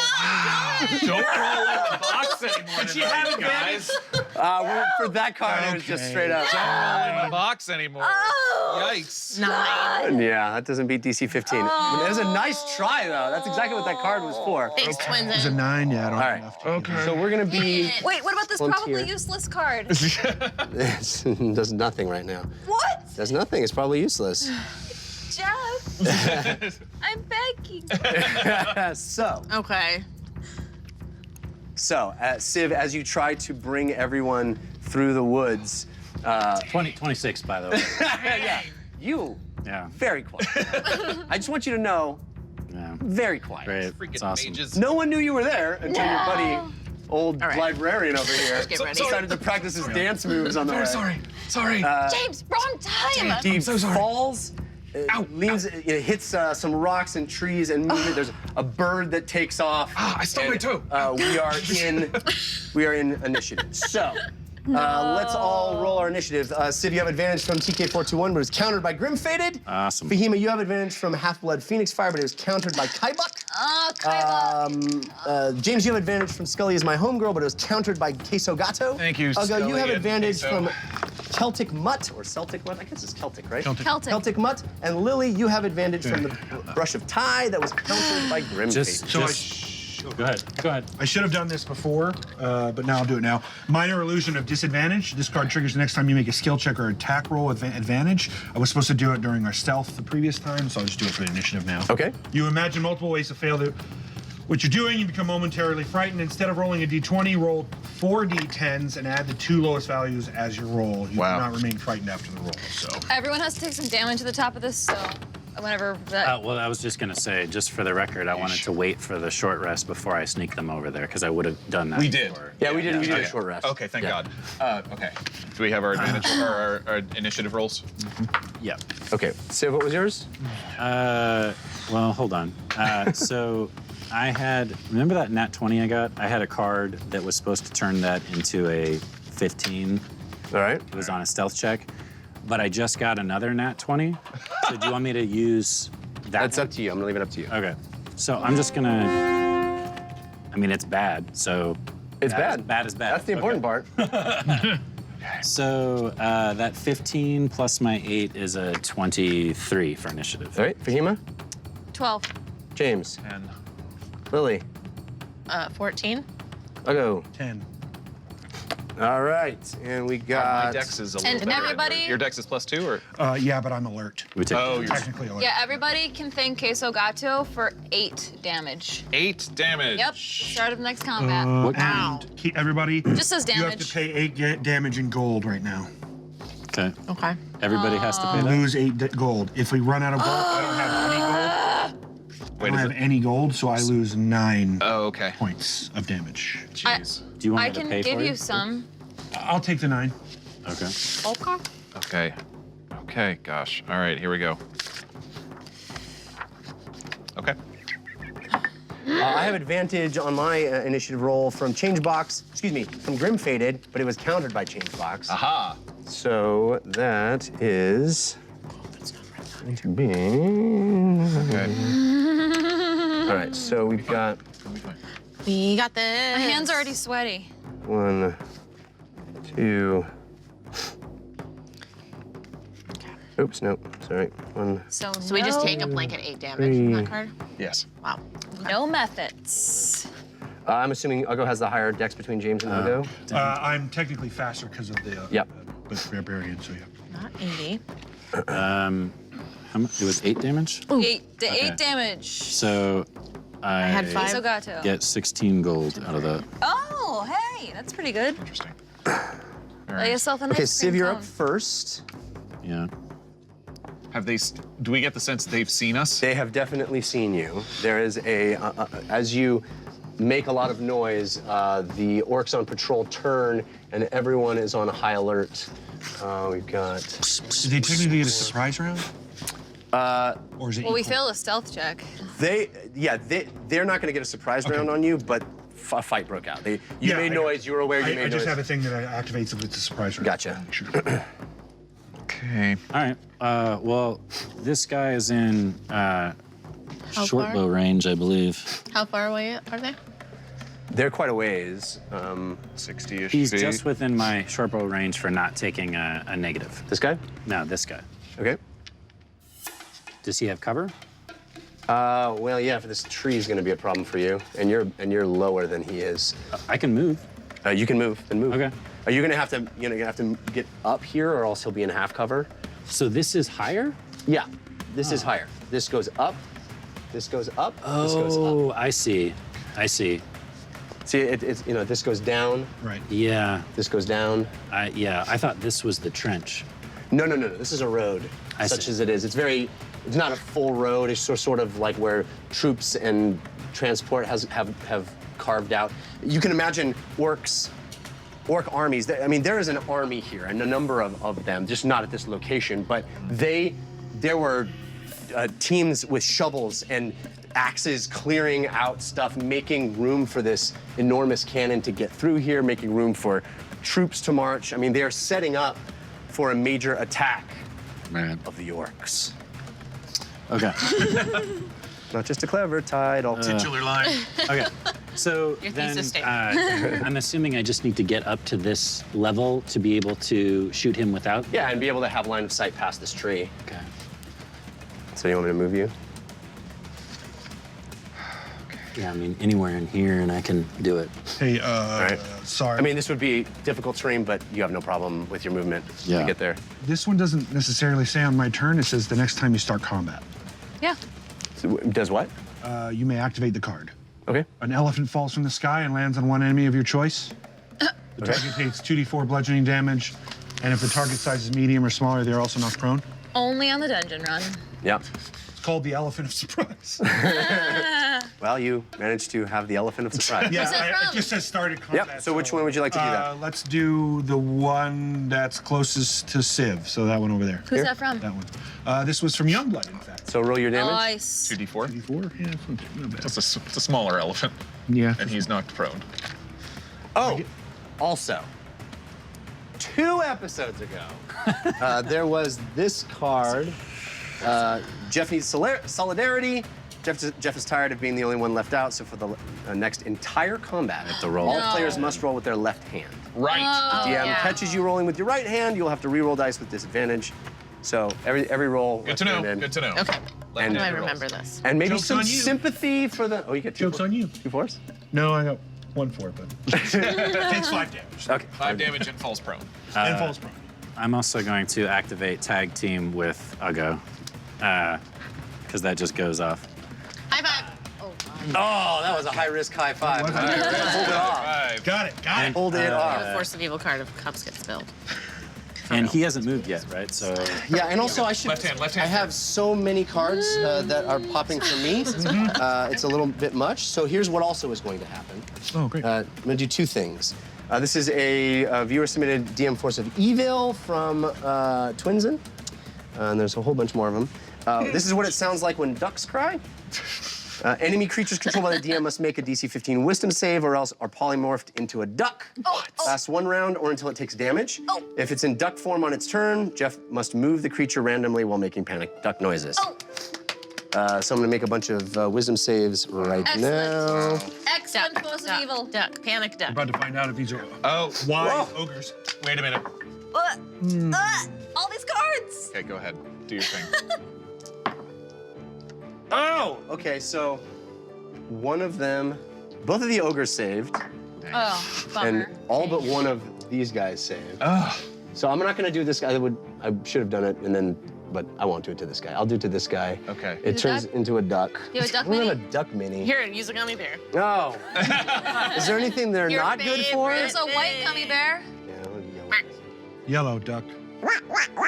All right. So I it's have one- No, go ahead. I have a Force of Evil from Grim Fated. Ethereal Echo. Do not say aloud until it happens. Oh, the Lord. next time a spell or card effect is cast by the party meant to cause damage to anything in combat and succeeds, Uggos, the holder of this card rolls 1d6. Uh-oh. Uh-oh. So much chaos. 6? If a 1 or 2, the damage is prevented. 3 or 4, the damage hits, but also equally damages the caster. If 5 or 6, the damage hits, but equally damages the whole party.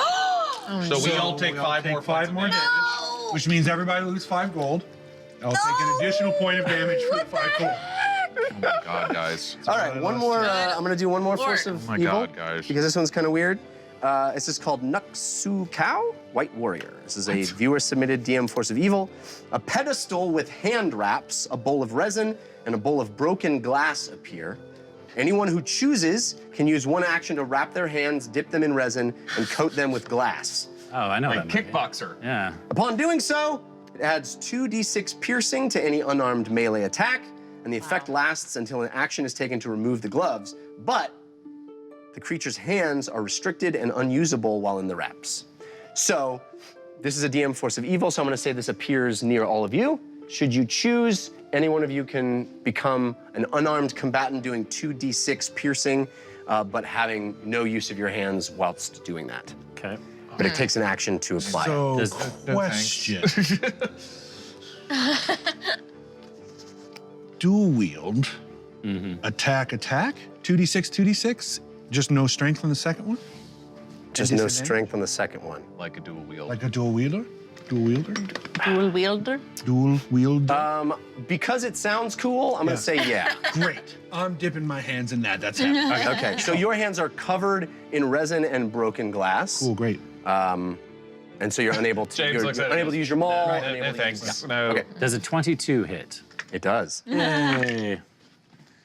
10, 16, If you 17, said 18, no, I would be 20. mortified. So So I hope you guys funny are keeping enough, track of how many of the Force of Evils I've done. I got 22 points of damage. 22 points of damage on That guy. Nope, that guy. this guy. Yep. Number 3. Nice. Leader.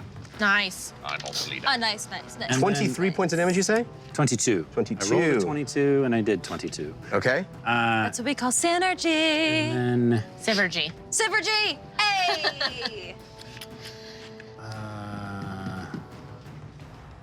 this guy's prone. Yes. Oh, gosh. 5, 10, 15, 20. Oh, man. Just taking a walk down the road. Yeah. Yeah. Yeah. Yeah. That's my turn. Okay. Okay, so we are up to Lily. Me? Yes. Oh my gosh. Okay. Okay, I'm gonna do, I'm gonna try this. Power of the Lodestar. Okay. You wanna crush your enemies, but good? Use a Lodestar. Call upon the stars and channel your inner chi to drop a Lodestar upon your enemies. That's right.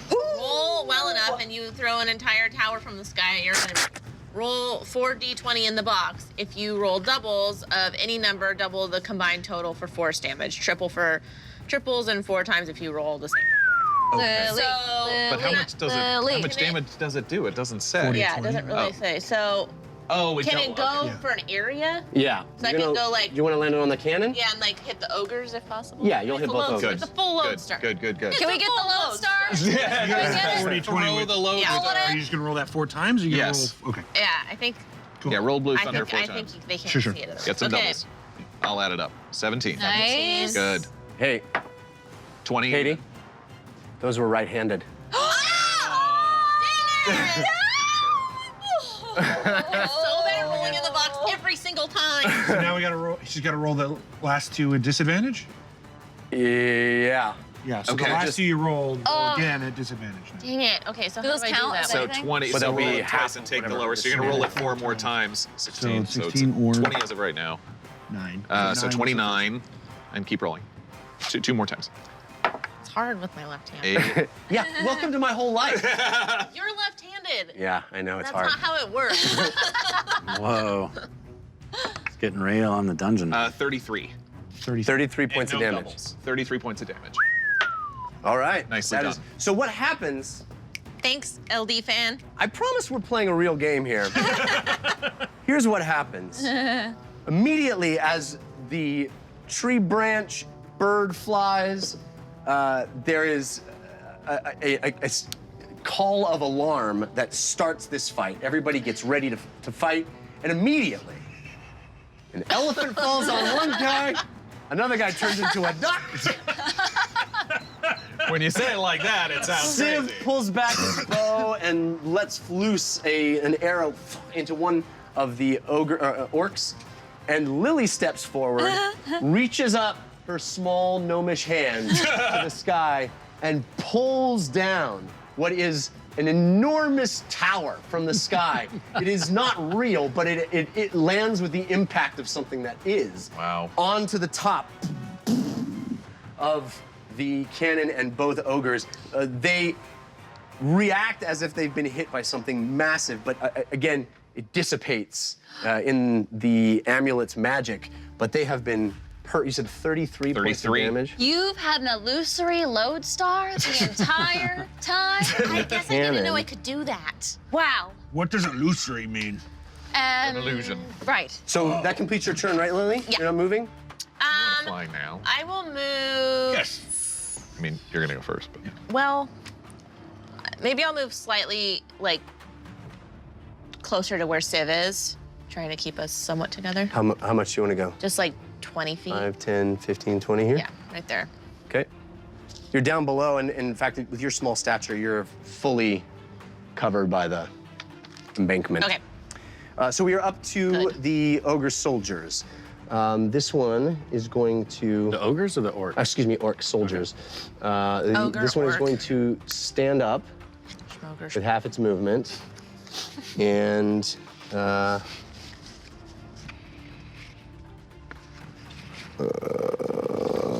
is going to. It's going to throw its javelin at Civ. I have advantage from Queso Gato countered by change box. I rolled a 16. Nope. It's a miss. nice. Yeah. Javelin goes whizzing by your head. This one is going to try its wisdom saving throw to unduck itself. And it fails. So it's going to go. And move around there. These guys are unhappy. Sure. Why would they be? Uh-oh. They're getting close. Stay away from me. That's the guy that you hit with the Yeah, arrow. the sneak attack, right? Okay. Yeah, I shot him. Okay. He's actually going to stay. My card. Just try to stay in cover. And he's going to try to throw a javelin at you, Civ. Okay. Again, I have advantage from Queso Gato countered by change box. That is a 17. That's just enough. Just enough. Yeah. Okay, so we have.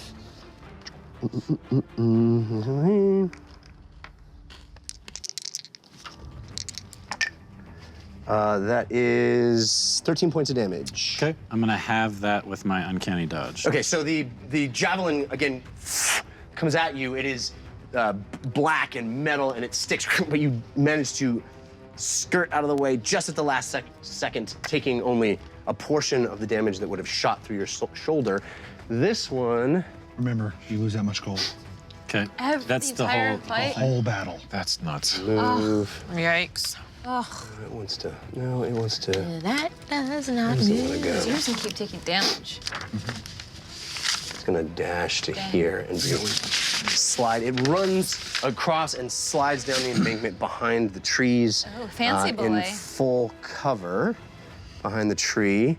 And we are up to Fahima.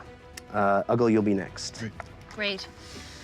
I'm going to cast Fireball on the cannon. Nice. I'm also going to do this DM Force of Evil because I'm trying to work through all of these. I've now done 3. It's called Ouch. It's from Twins In as well. Digit slaps you across the face, clearly leaving an imprint of his 5 digits. Take 5 damage on the biggest monster in the fight. One of the We'll ogres. do that. One of the ogres takes another 5 damage. Nice.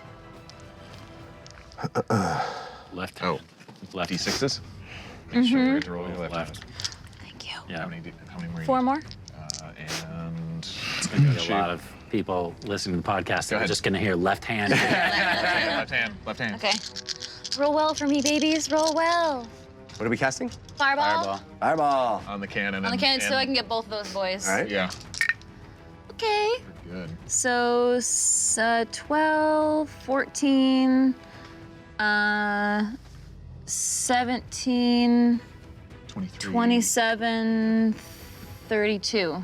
They get a save for half? Oh, yeah, They dex. do. Yeah, dex check. 32 Dex check. fire. I need to write this down so I don't forget. I believe I have advantage from Queso Gato countered by change box. Oh. Oh!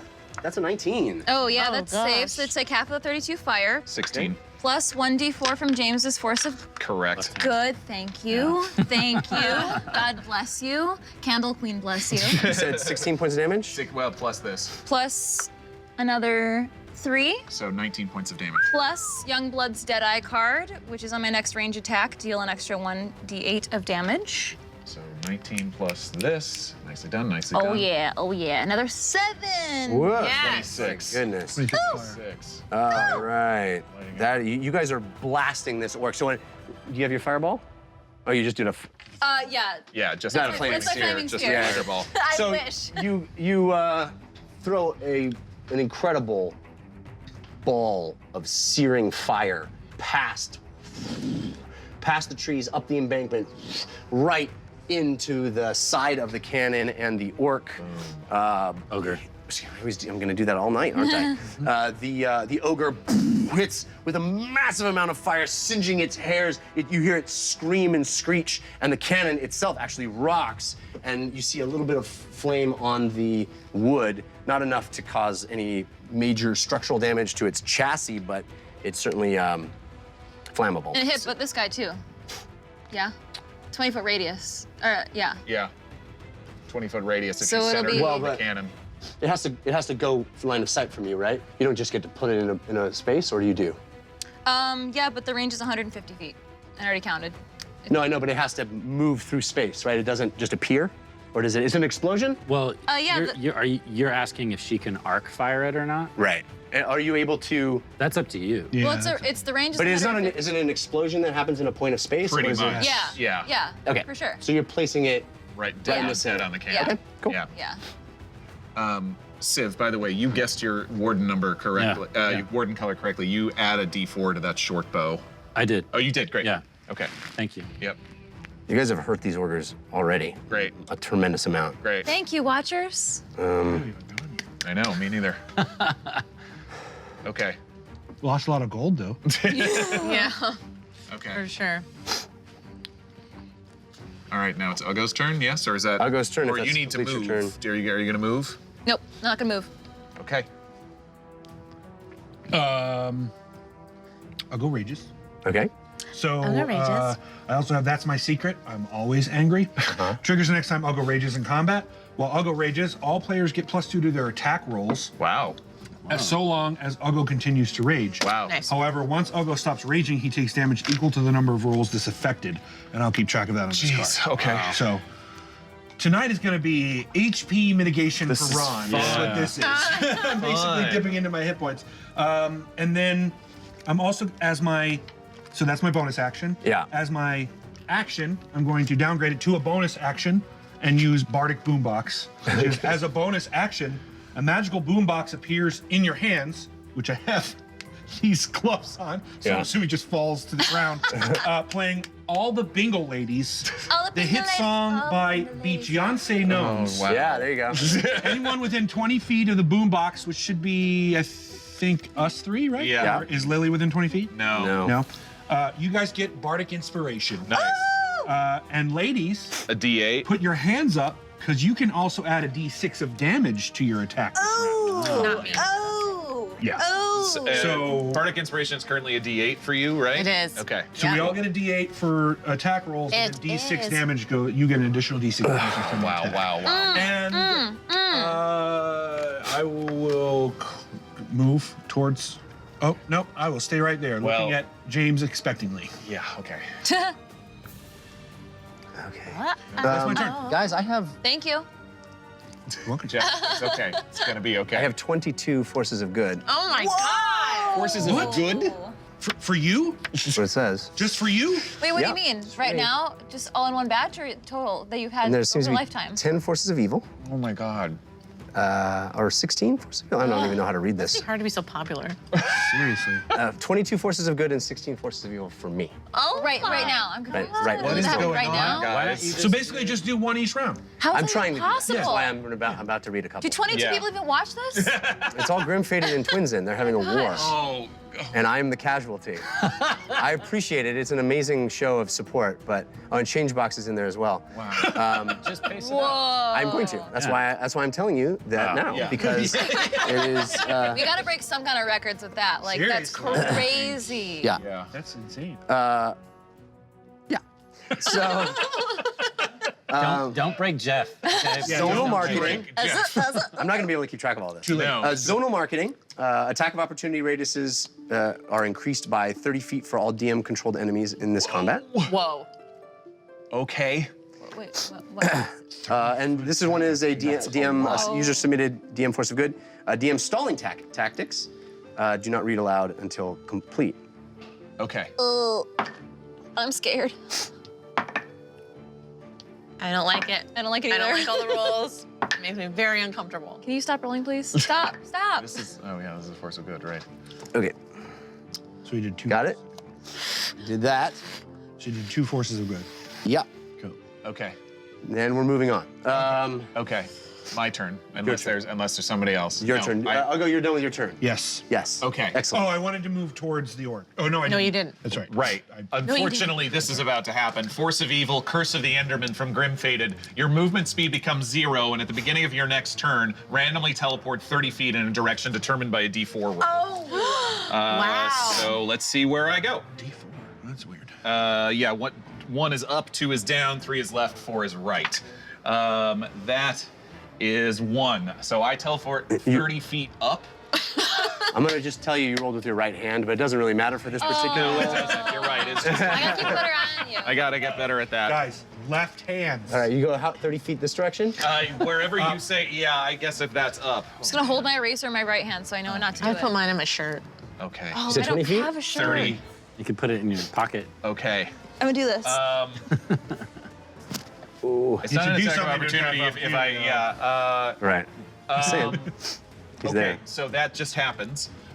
So this is what I'm going to do. I'm going to use Wow. my action to cast Armor of Agathis on myself at 4th level. Oh yeah. So I get 20 temp HP, Wow. and I'm not going to tell you the rest because we'll see if you happen to know James, what Armor of Agathis does. James ain't dying tonight. Plus 20 temp HP and a frosty, like dark armor comes on top of me. Love it. Wow. You are the sexiest, unsexy librarian. I'll take that. Don't know if fair. that's a compliment. I don't know. It started either. real well. Now that I'm suddenly much closer to these orcs, I'm like, uh-oh. And so, and it's a 1st level spell, but I'm casting it at 4th level. Nice. And then I'm gonna use my bonus action to use, where are you? Digits Widget from Marshapotamus. A viewer submitted, conjure a pair of magical mithril knuckles to equip on Digit for 1 round. Digit can make, this is a bonus action, the card says this, can make a single punch attack, damages magical and deals 1d10 bludgeoning. I'm gonna use that to punch that guy closest to me who took some damage. right. I guess it's a, Let's do to your attack roll. it's a single punch attack. Left hand, mister. Left hand, thank you. So that is a 19. To hit? Or is that an advantage or disadvantage on that? Oh, you I have know, advantage, but so it was much. countered. It was advantage from brush of tie, and it was countered by queso gato. Thanks, guys. That is a 19 to hit. Nice. Yeah, it's a hit. And so how much? It's a +2 to attack roll. Plus- and then okay. it's a, you don't get the D6. okay, got it. And that's 1 damage. One man. +2. Oh no, not for the attack roll. Okay, so that he takes 1 magical punching damage from Digit. Okay. That's But cute, I am though. covered in frosty, delicious armor. I love it. You stand there. There's steam and frost just pouring off you. It's like you just took something from the freezer, and it's got that. Wow. It's like you brought dry ice. Dry ice. Yeah, it's like pouring off. Yeah, it's like It's a one-man Halloween show. yeah. So you complete your turn. Yes. All right. So Yeah, that because brings my us. my movement zeros. My movement is made to go to brings us zeros. to the ogres. And that's not concentration, and it lasts an hour. Nice. Yeah. Armor of Agathis? Armor of Agathis is bad. All right. He's a bad boy. He's a bad librarian. So dark and mysterious. So we are going to. This is the full length. 5, 10, 15, 20, 25, 30, 40, 45, 1. Ooh, we're just gonna get there. Ooh, no. So this ogre is going to turn and lift one of the ordinances. He has something called cannon fodder. Whoa. And he's going to launch it Oh my god. at the two of my you. God. Whoa. I do have advantage from Queso Gato countered by change box. Oh my god. Oh my god. Oh, that is a 24 to hit. man. Sure hits. No. And that is Is this a spell effect? I'm assuming not. is not. It's literally picking up one of the cannon's ordnances and Yeah. throwing it at you. 1, 2, 3. Gotcha. Which is essentially a giant rock. Just essentially a giant rock.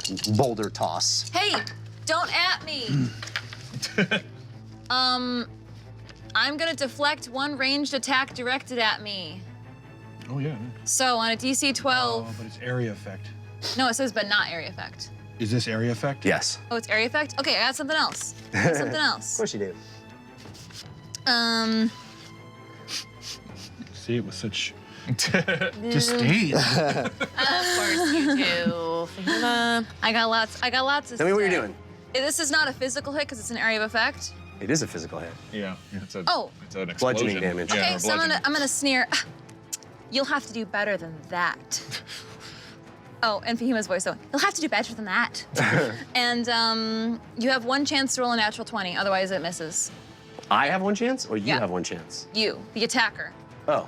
Well, that's what I'll use my DM stalling tactics card and use my natural 20. Oh, man. Cards on cars. As a reaction, well, actually, it's a 6. Oh. Oh, nice. Wow. All right. Oh my gosh. Wow. I, however, still take the damage, so go ahead and roll that. 25 Oh Damage? my points of damage. gosh. I got 2 more. Bludgeoning.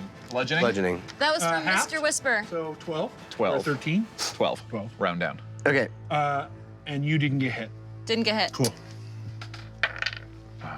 The other orc is going to do the same. It's Ogre. Man, why do I keep doing that? All right, buddy. Too many O names.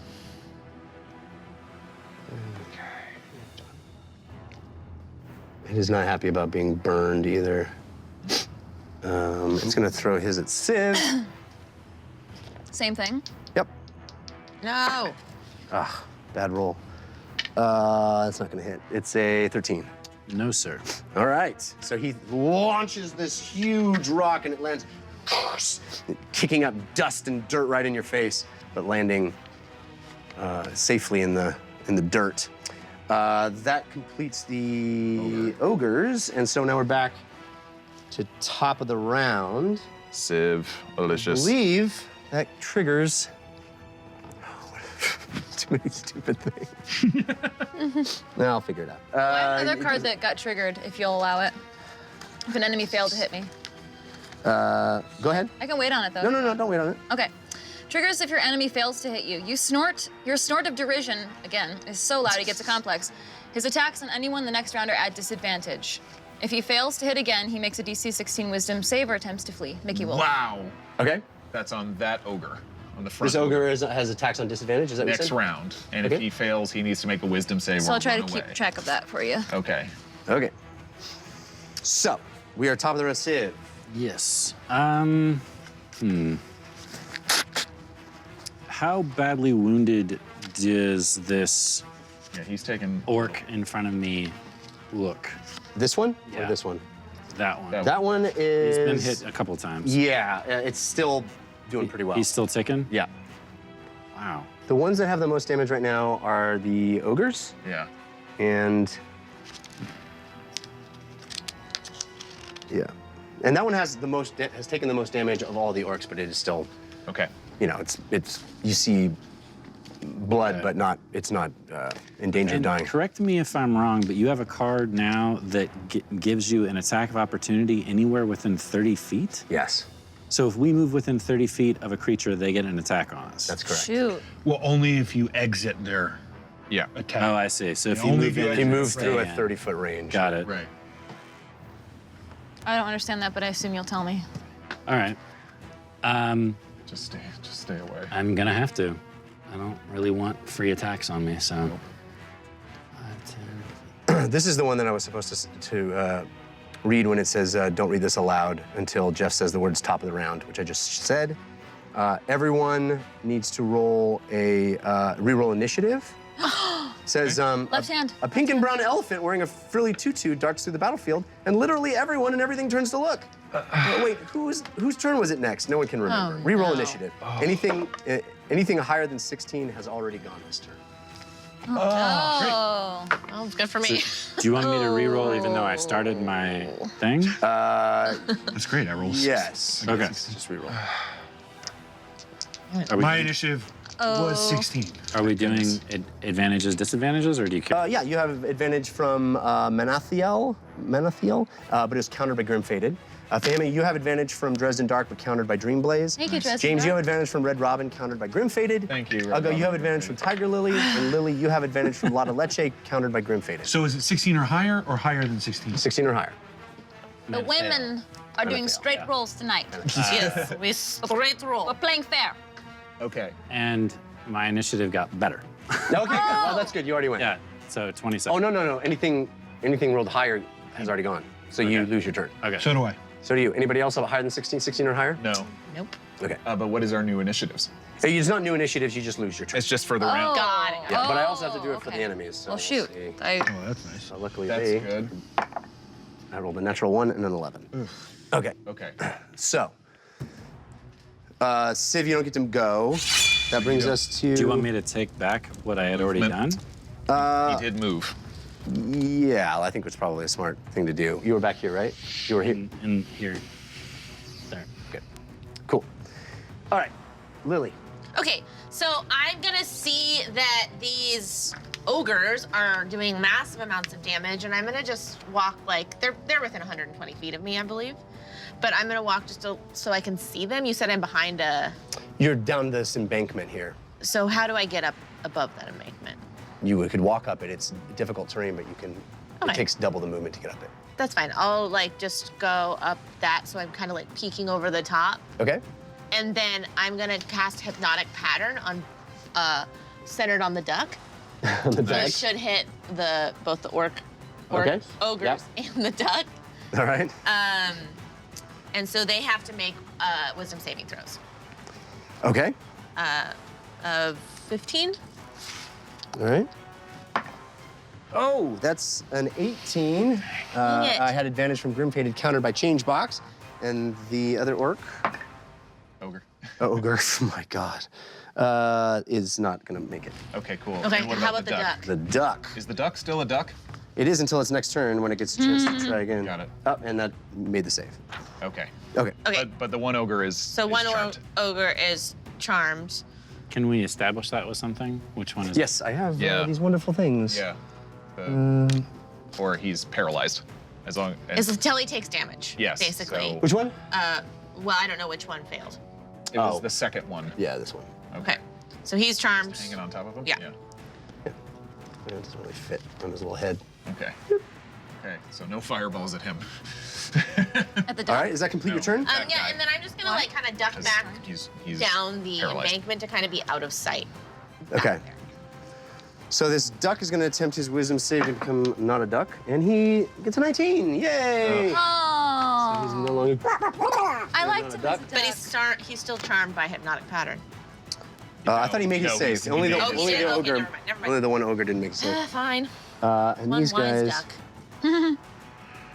This dude. He's gonna go 5, 10, 15, 20, 25, 30. Run up to Civ and smack him. Try to It's a multi-attack. Multi-attack. When Give I him lost a my smack. turn, does that mean I lose my reaction as well? I would say, yeah, you lose the entire Oh, Okay. economy. just clarification. I'm not going back down underneath the embankment because I have to maintain concentration, which I guess as long as I can still see the Yeah, pattern. I didn't even think you need to see it. Yeah. Okay. I think he's going Concentrating to- safely.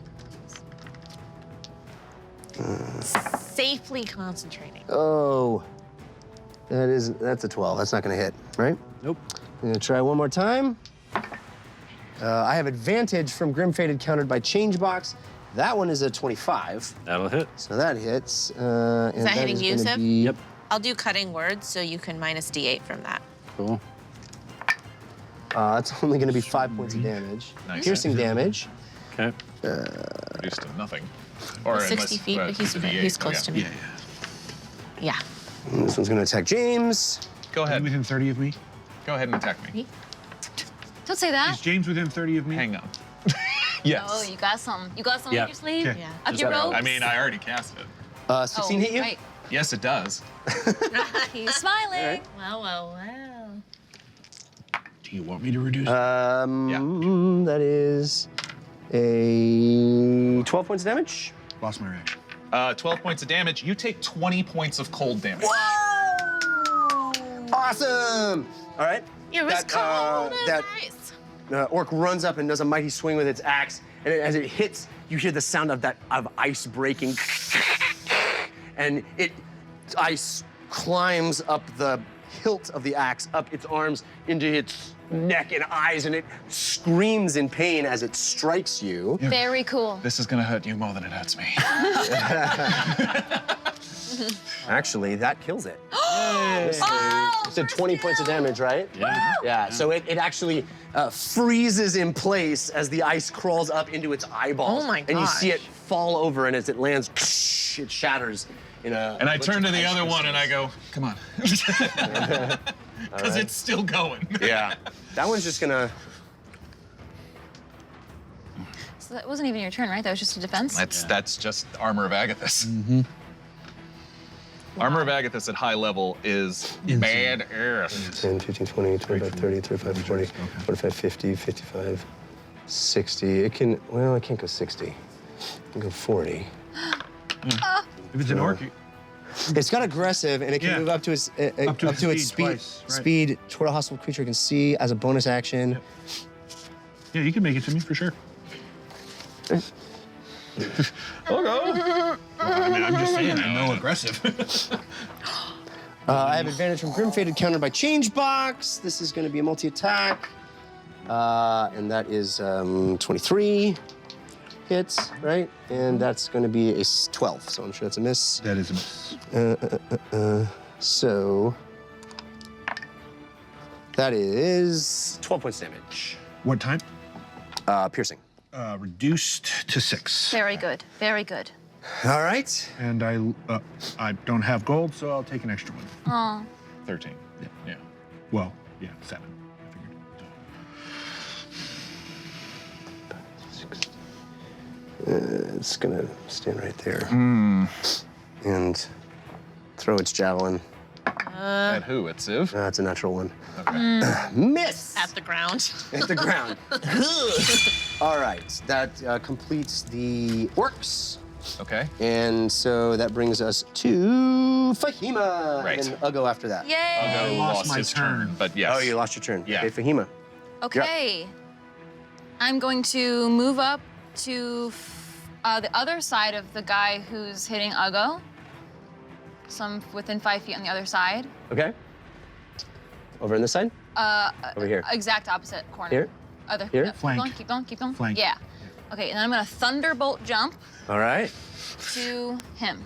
Boom. Okay. Or actually, what's gonna be better? I wanna hit the cannon as well. Can I get within 5 feet of both him and the cannon? Yeah, it looks like you can.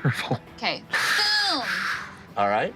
So you slide around this orc and you put your hand on the ground and electricity shoots from your hand and turns your whole body into electricity and you go and it goes across like a lightning bolt down right in that spot.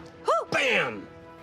Exploding with lightning damage. Yeah. Spot. Your left hand. Roll with your left hand. I have my other arm in my shirt. Oh, yes. Yeah. Oh, wow. That's a really good idea. Good idea. Lost all. That's a great concept. Go ahead. Mine's in my pants, like under my pants. Put it in my pocket. I hope you guys are all learning a very valuable Gotta lesson about life. stay as there. me. Okay. Okay. Roll that. So each creature within 5 foot of my origin and destination will take 8d6 lightning. Okay? Dex saving throw. Yep. Okay. That is not good. That is a 7. That doesn't save 12, Right. 14, 16, 20, 23 lightning damage. Nice. For both of them and the cannon. What's the radius? 5 feet. So it's not gonna get both of them. That No, one- the the guy first guy. she left, yeah. From Nowhere the in the departure cannon. point and the arrival point? Correct. Yeah, and if it can get the cannon and this dude, that's why I landed here. Yeah, you can get the cannon and the dude. Okay, and So then yeah. how many points of damage was it? 20? What did I say? 24? Hang on. Ah, shoot. 9, hang on. 9, 15, 16, 23. 23 points of lightning damage. Or I'm sorry, 20. What You get an extra D6. Oh, I didn't even roll all of them. Yeah. Hold on, there's one more to roll. 3, Oh, another 24. one. You also get the extra d6 from all. Yep, and then I'm gonna roll my Bingle Ladies D6. So it's 27 total? 28 total. And then I'm gonna use my bonus action and use my Stronger Together from Don't Hate Fahima to use my dagger against this ogre and do 1d4 plus 2. Okay. Wow. So you arrive as lightning, and you immediately pull a dagger out, slam it in the back of this thing as it's like. For another 5. Okay. Wow, nice. This thing is rocked. Wow. Ha-ha! Did that drop the orc that's on Ugo? hasn't Or taken much he damage. hasn't been touched yet. Okay, got it. Which one? The The guy that she zapped away from. how Oh, we many? haven't been touched yet. Yeah, that was 27. If you want to add the Bingle Ladies D6 to both, I mean, you could add it just one. If you want. Okay. So that orc. Okay. Wow. Okay. 26. You said 27. Yep. All right. So we are up It's to. just one roll. Yep. But I'll go. Whose skill turn or... is skipped? James. Got it. I see Civ in a little bit of trouble. Fahima's in trouble too. I'm not in trouble. I just stabbed a guy with my dagger. After turning into lightning, I'm doing well. You're well. doing so great. Okay, this is what I'm gonna do. That guy is already paralyzed, right? Then this shouldn't affect him because he's paralyzed. not gonna take any damage. He's not paralyzed. Okay. I'm going Incapacitated in 0. Yeah. to. How damaged does that ogre look? This one? Yes. Very. All right, I'm going This to. one, medium. All right, so the guy in front of me, he's dead. So I'm going to walk past him Yep. and 2 Eldritch Blasts. This one takes a attack of opportunity on you. Fine. We're not at the top of the round, right? Not yet. It's hard to write with. I still have to I write did with my the right reaction. hand. Could have attacked him. I have advantage from Civ Vicious, countered by Changebox. I got a 19, which is very high Okay, because it adds more. that hits. I'm sure that hits. And so that is going to be. Ron, just remember when you get attacks of opportunity, I do too. 13 points of damage. 13 points of damage. But you lost your reaction as You well. take 20 points of cold damage. All right. Again. Oh my god. This guy, the ogre. The One guy on that's you. the guy that's with Ugo. Oh, okay, cool. You said 13? Yeah. Yeah. That's awesome. Yeah, but now it's done. Now the armor is gone. Oh, okay. All right, and where are you walking to? I am walking towards Fahima's direction, and I'm going to towards the cannon, and I'm going to fire 2 Eldritch Blasts into the face of that ogre. How far did you want to get? Give me 20 feet. Yeah. 20 feet closer? Yes. There.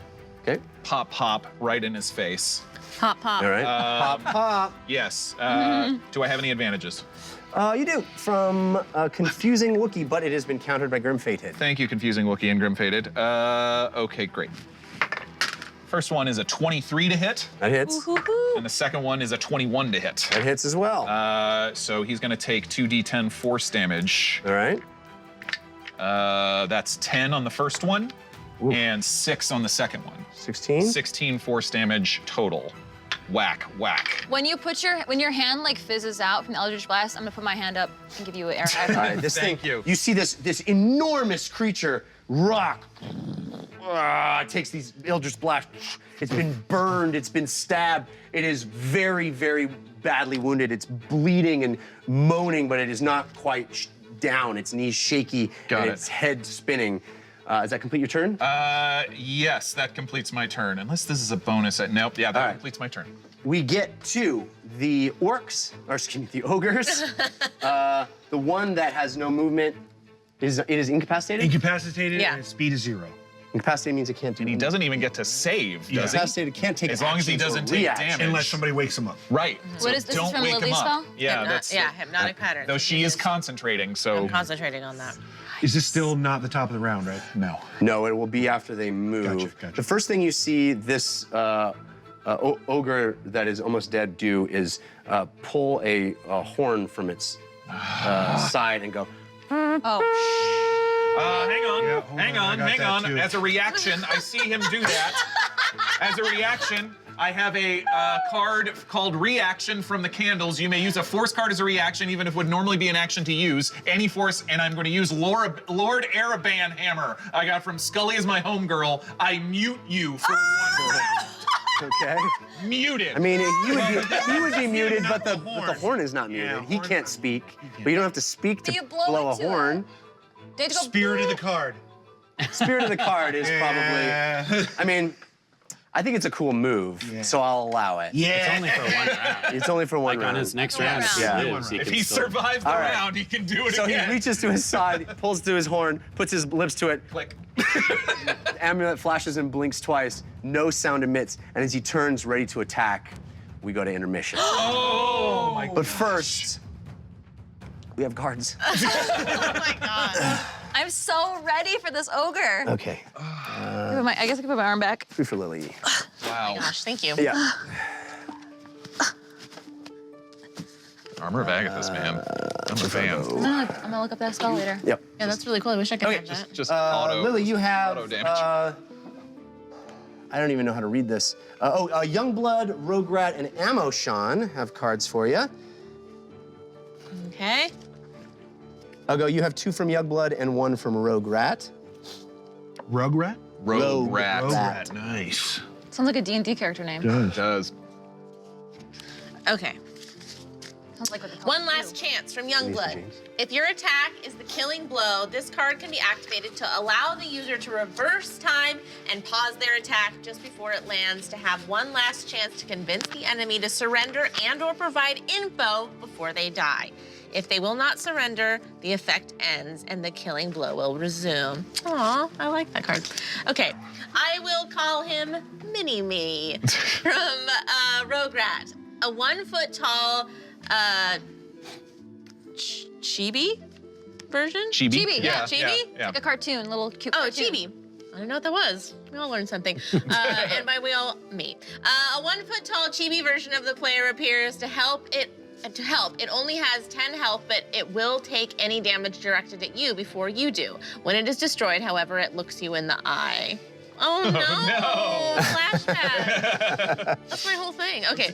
Movement. You eat a small candy that freshens your breath and tastes of butterscotch and mint. Gain a second move action. Awesome. That's from Amoshan. Butterscotch? Yay! That's not a That good sounds combination. weird to me. I'm excited about it. I love both of those things. Dungeon Run merch from Youngblood. A strange but familiar garment appears on your body and you feel awesome. Describe which Dungeon Run shirt you're wearing to gain a +2 to AC until the end of combat. Does the Dungeon Run shirt have to exist? No. All right. Be creative. I wear one that says, I'll go for president. Fine. President of what? I'll go for king. We'll see. I'll go for King. I like that. King of I have style. That gives me +2 AC till the end of Nice. combat. Nice. That's great. We'll add that to my growing list of things. Style points. You hit it perfectly. It wasn't a crit, but it was a thing of beauty to watch. Precisely aimed to hit that perfect weak spot in their armor. On any one non-critical hit, you may add as many points to your damage as your attack roll went over the enemy's AC. I.e., a roll of 19 against a 16 AC, you can add 3 points of damage to the attack. Okay. And then finally, Doppelganger Confusion. The amulet sparks to life and creates an identical image of whoever draws this card. An enemy attacking the party member must roll a perception check of 15 or higher in order to hit them. If the number is less than that, the attack kills the doppelganger instead. Got it. Wow. So it's basically like one mirror Yeah, mirror image. Yeah. image. Got it. Jeff, who are these from that I have? You have 2 from Youngblood, 1 from Confusing Wookiee, or those are forces of good, and a force Great. of evil from Queso Gato. Do you have an Thank invisible- you, Youngblood, Confusing Wookiee, and Queso Gato. The Force of Evil, Gloom and Blind, be both. Viewer submitted. Darkness descends, clouding your vision and your mind in an existential fog as you question whether or not what you've put out into the world has made it a better place. You're blind and roll with disadvantage for 1 round of combat until you recall you love loving things and the fog lifts. That is nice. Forces of good. The infamous final straw. This is it, the actual straw that broke the camel's back. Placing it on an on any four-footed creature's back provokes an immediate attack of opportunity, but their back breaks too. Their speed is reduced to 5 for 2 rounds. Yikes. Biotic grenade, viewer submitted. The amulet flashes, it produces a grenade that is infused with healing properties. Oh, good. The grenade has a range of 25 feet and a 20-foot radius. As an action, throw the grenade and roll 2d6 to heal every creature within the radius, friend and foe alike. I'd like to take this opportunity. Viewer submitted. Do not read aloud until used. Okay, that's it. You have a force of good from Youngblood and 2 forces of evil from Queso Gato. Oh, excuse me, and Confusing Wookiee. Oh my god. Okay, Confusing Wookiee and my best friend, Queso Gato, who's ruining everything. As a cheese cat is wont to do. These evils are fracking terrible. That's pretty bad. They're terrible. Meep, come to me. Meep thinks you are in trouble and flies to you. Problem is, Meep didn't have good depth perception and crashed right into you, dealing 1d6 fire damage, knocking you prone. So I guess I'll do that right now. 1d6 fire damage, that's 2 fire damage. I'll just write it down. You're resistant. So 1 fire damage. So 1 fire damage. However, I have another force of evil that goes off. The next time you fall prone, an overwhelming force, this is from Grim Faded. An overwhelming force smashes you. Take 2d10 bludgeoning damage. Oh. So it's another 6 plus 5 bludgeoning. 11. So that's 12 11. Yes. total damage I'll be taking. So I hate. Lose 12 gold. Oh my god, I hate you!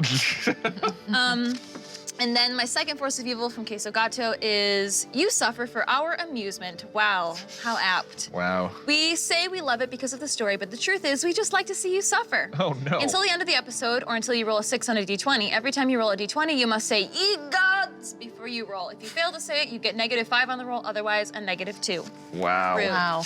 And my force of good, thank you, Youngblood. Mwah. This is my special move.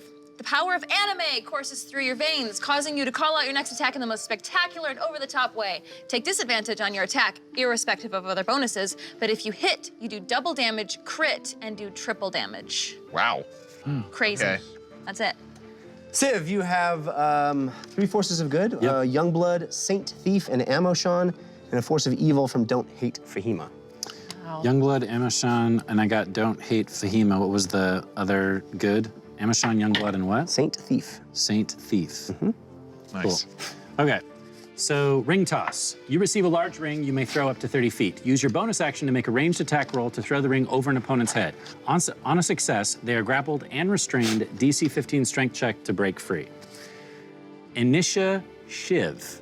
A successful melee attack with the small dagger is so painful that it moves its victim to the end of the initiative order. Deals 1d4 plus dex modifier damage, breaks after a successful use. Spicy curry bites back. This curry is great, but it gives you crazy acid reflux. Use your bonus action to eat it and take 1d4 internal acid damage. Oh well, when life gives you lemons, ...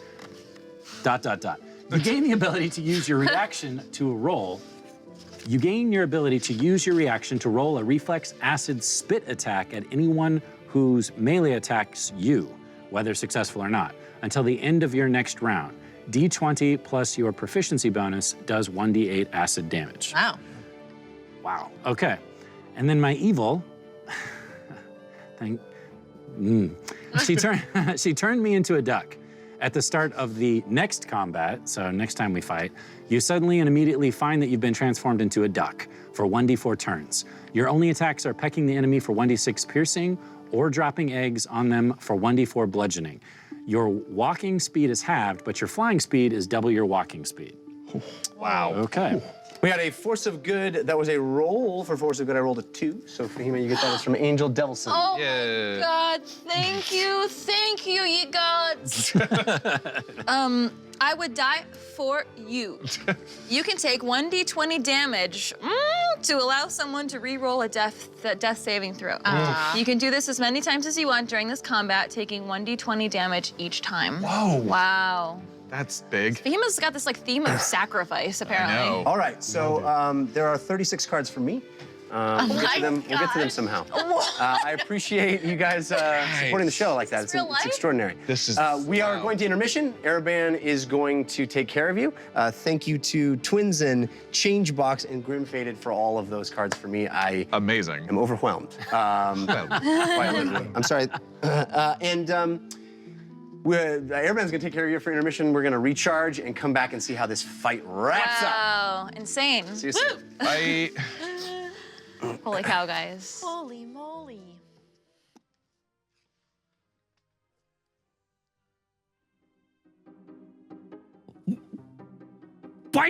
Why should I be having to take care of them? I thought someone else was going. They're back. Hello. Yes. Wonderful. Hello. Yes, fear not. Watchers, our campaign will continue after a brief intermission. Right now, it's time for us to enjoy each other's company.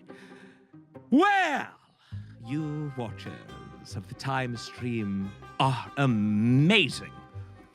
You have evolved tonight's show into absolute madness! I do have to say, all of your contributions are great. Oh, come on! What is that? More? KR Forget 93, let me at least finish my speech before you kill my minions. You don't want to talk to us, Lord Araban, says Dreamblaze? You don't want to talk to us? Are you kidding me? This is my favorite part of the show. All of your contributions are greatly appreciated. I cannot tell you just how happy Milo and I and the rest of this beautiful cast are that you are all here. And I assure you, you are all special. Every single one of you. You are like little children, and we wish for you to be around and for you to enjoy and embrace the love that is here on the Dungeon Run. But please, give the man a chance to run the show. Let him move on. Are you going slightly mad? Local host, I am 120 years old. What do you think? I'm absolutely crazy! Marone says that makes you our babysitter. Very well, Marone. Then I'm your babysitter. All right. Listen, to Carson, to Jeff for holding it together, let me tell you something. I want you very clearly to understand. I am the chooser, or the one who makes the choice for those who are on my show. Do you know why I chose Jeff? Well, yes, because he was my college roommate. That was number one. But the second reason is because he is absolutely, positively the best DM I have ever seen in my life. And believe me, I've been around for 120 years. I'm not joking here. That being said, he is a human. And he does have a bit of a cold, I think. So just take it easy. That being said, I won't mind if you keep dropping Force of Good and Force of Evil cards seriously. To me, it's all fun and games. I don't care. But you get the idea. All right. Malcolm 3X saying illithid virus. What about it? Lord Araban baby t-shirts. By the way, if you do wish to support the show, which it seems many of you do, you can always go to the Dungeon Run. Actually, no, is that right? I don't even think that's right. I think it's fandom. Is it what? How do I, what is the, Milo, go get me my notes. What is it again? Is it fandom dot, or is it the other way around? I think I forgot already. I completely screwed it up. The Dungeon Run, yes! Thank you, everyone. thedungeonrun.fandom.com. Let me try that again. Hello, everybody. I'm Lord Araban, the Keeper of Secrets. And I'd like to tell you about something called thedungeonrun.fandom.com. So, if you wish to support the show, which again, it seems like many of you would like to, you can always go there to thedungeonrun.fandom.com and get yourself a shirt, or a mug, or something like that. I'm serious. That's a great way to do it. And it only costs you, I don't know how much those shirts cost, but they're pretty cool, because you at least get something for it as well. Maybe it's me, but isn't Lord Ereban looking less purple today? Yes, Chef.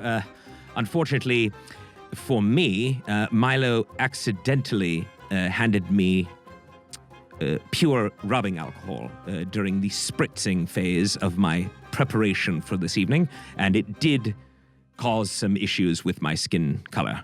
Good news, we got the good mucosa back onto the face and tentacles, but not before it was too late. I might get me a baby Ereban Dadpool, 1980. Were you just about to say a baby Yoda mug? Do those even exist? Probably they don't, but baby Ereban mugs do, so go get one right now at thedungeonrun.fandom.com.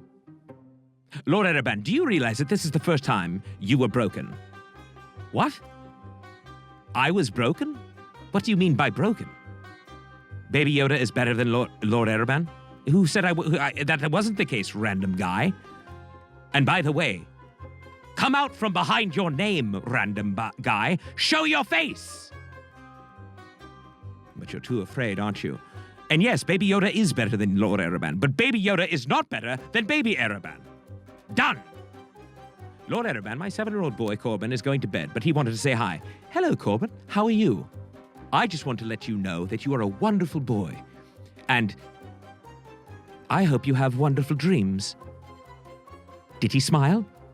Did he smile a little bit, Corbin? Most children, when they see me, are in fright and scream. Mostly cry. Good night, Corbin. Yes, Lord Ereban, stop stalling. We have cards to read and DMs to drive insane. Change box. You'll never change. All right. That was really nice. Thank you, TK421. Believe it or not, there are people who believe I'm nice. Of course, they're wrong, because I'm not. I'm evil. Lord Ereban, oh yes. I can't imagine why, but I don't even know what this is in reference to. Lord Ereban, who is lacking in the advantage right now. I've lost track. Let me tell you something. There's one thing I know for sure, and that's this. Thanks to Changebox, who hopefully does never change, I don't think that Jeff will ever be able to have advantage on a roll. No, seriously. I do think that it's absolutely impossible. Because Changebox has given Jeff, our DM, quite literally, and I'm not mistaken if I Milo, if you could do me a favor and get the list, I'd like to be able to actually read the number. I think he's given him over 100 disadvantages. Just saying. So, no advantage for Jeff. Thank you, Changebox. I love you, Grandpa Grumpy. Gregor, something about that name makes me uncomfortable, but I will take it. Love you too. Am I a Muppet? Well, those are owned, I believe, by what, Disney now? Yes, they used to be owned by the Henson Company. No, I'm not a Muppet. They couldn't pay me enough. Lord Ereban, tell me a bedtime story. I'm trying to, Paste Pot Pete. It's your birthday, Soup Agent. Happy birthday. How old are you? 5? He's an animatronic, technically. He's an animatronic. Well, I tell you what. As much as I do like the Muppets and think that they are wonderful, they are low-tech.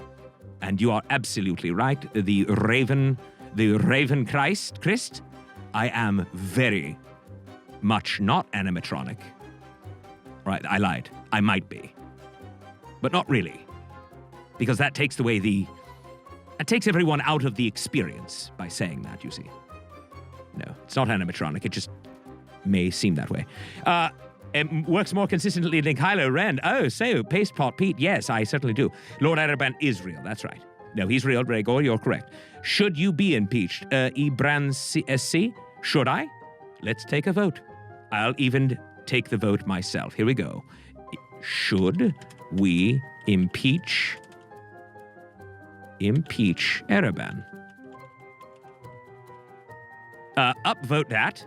Should we not impeach Ereban? Upvote that if you think that's the case. Go.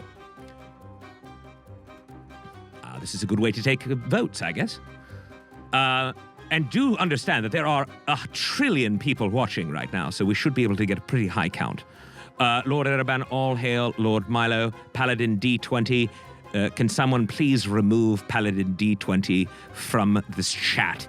It's aggravating me. I'm just kidding, Paladin. There's nobody that could do that. I would be the only one, and since I don't have any real access to... Well, I did type something in a moment ago, technically, but I did that with my mind and my psionic power, so I guess I could remove you, but I don't really want to because I kind of like you. Vote no. All right, look.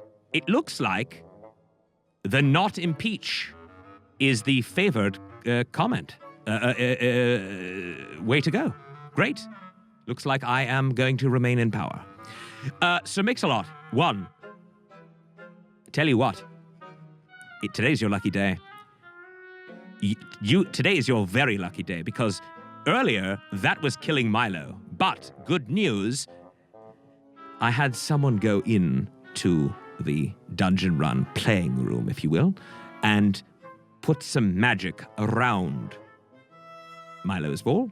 And now there is an effect, do not get me wrong, but that magic cannot go outside of the magic bubble that is now sitting around Milo's ball. So if Milo goes near it, oh my goodness!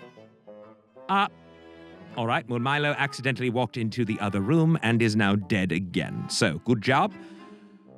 Sir Mix-a-Lot, you've killed Milo.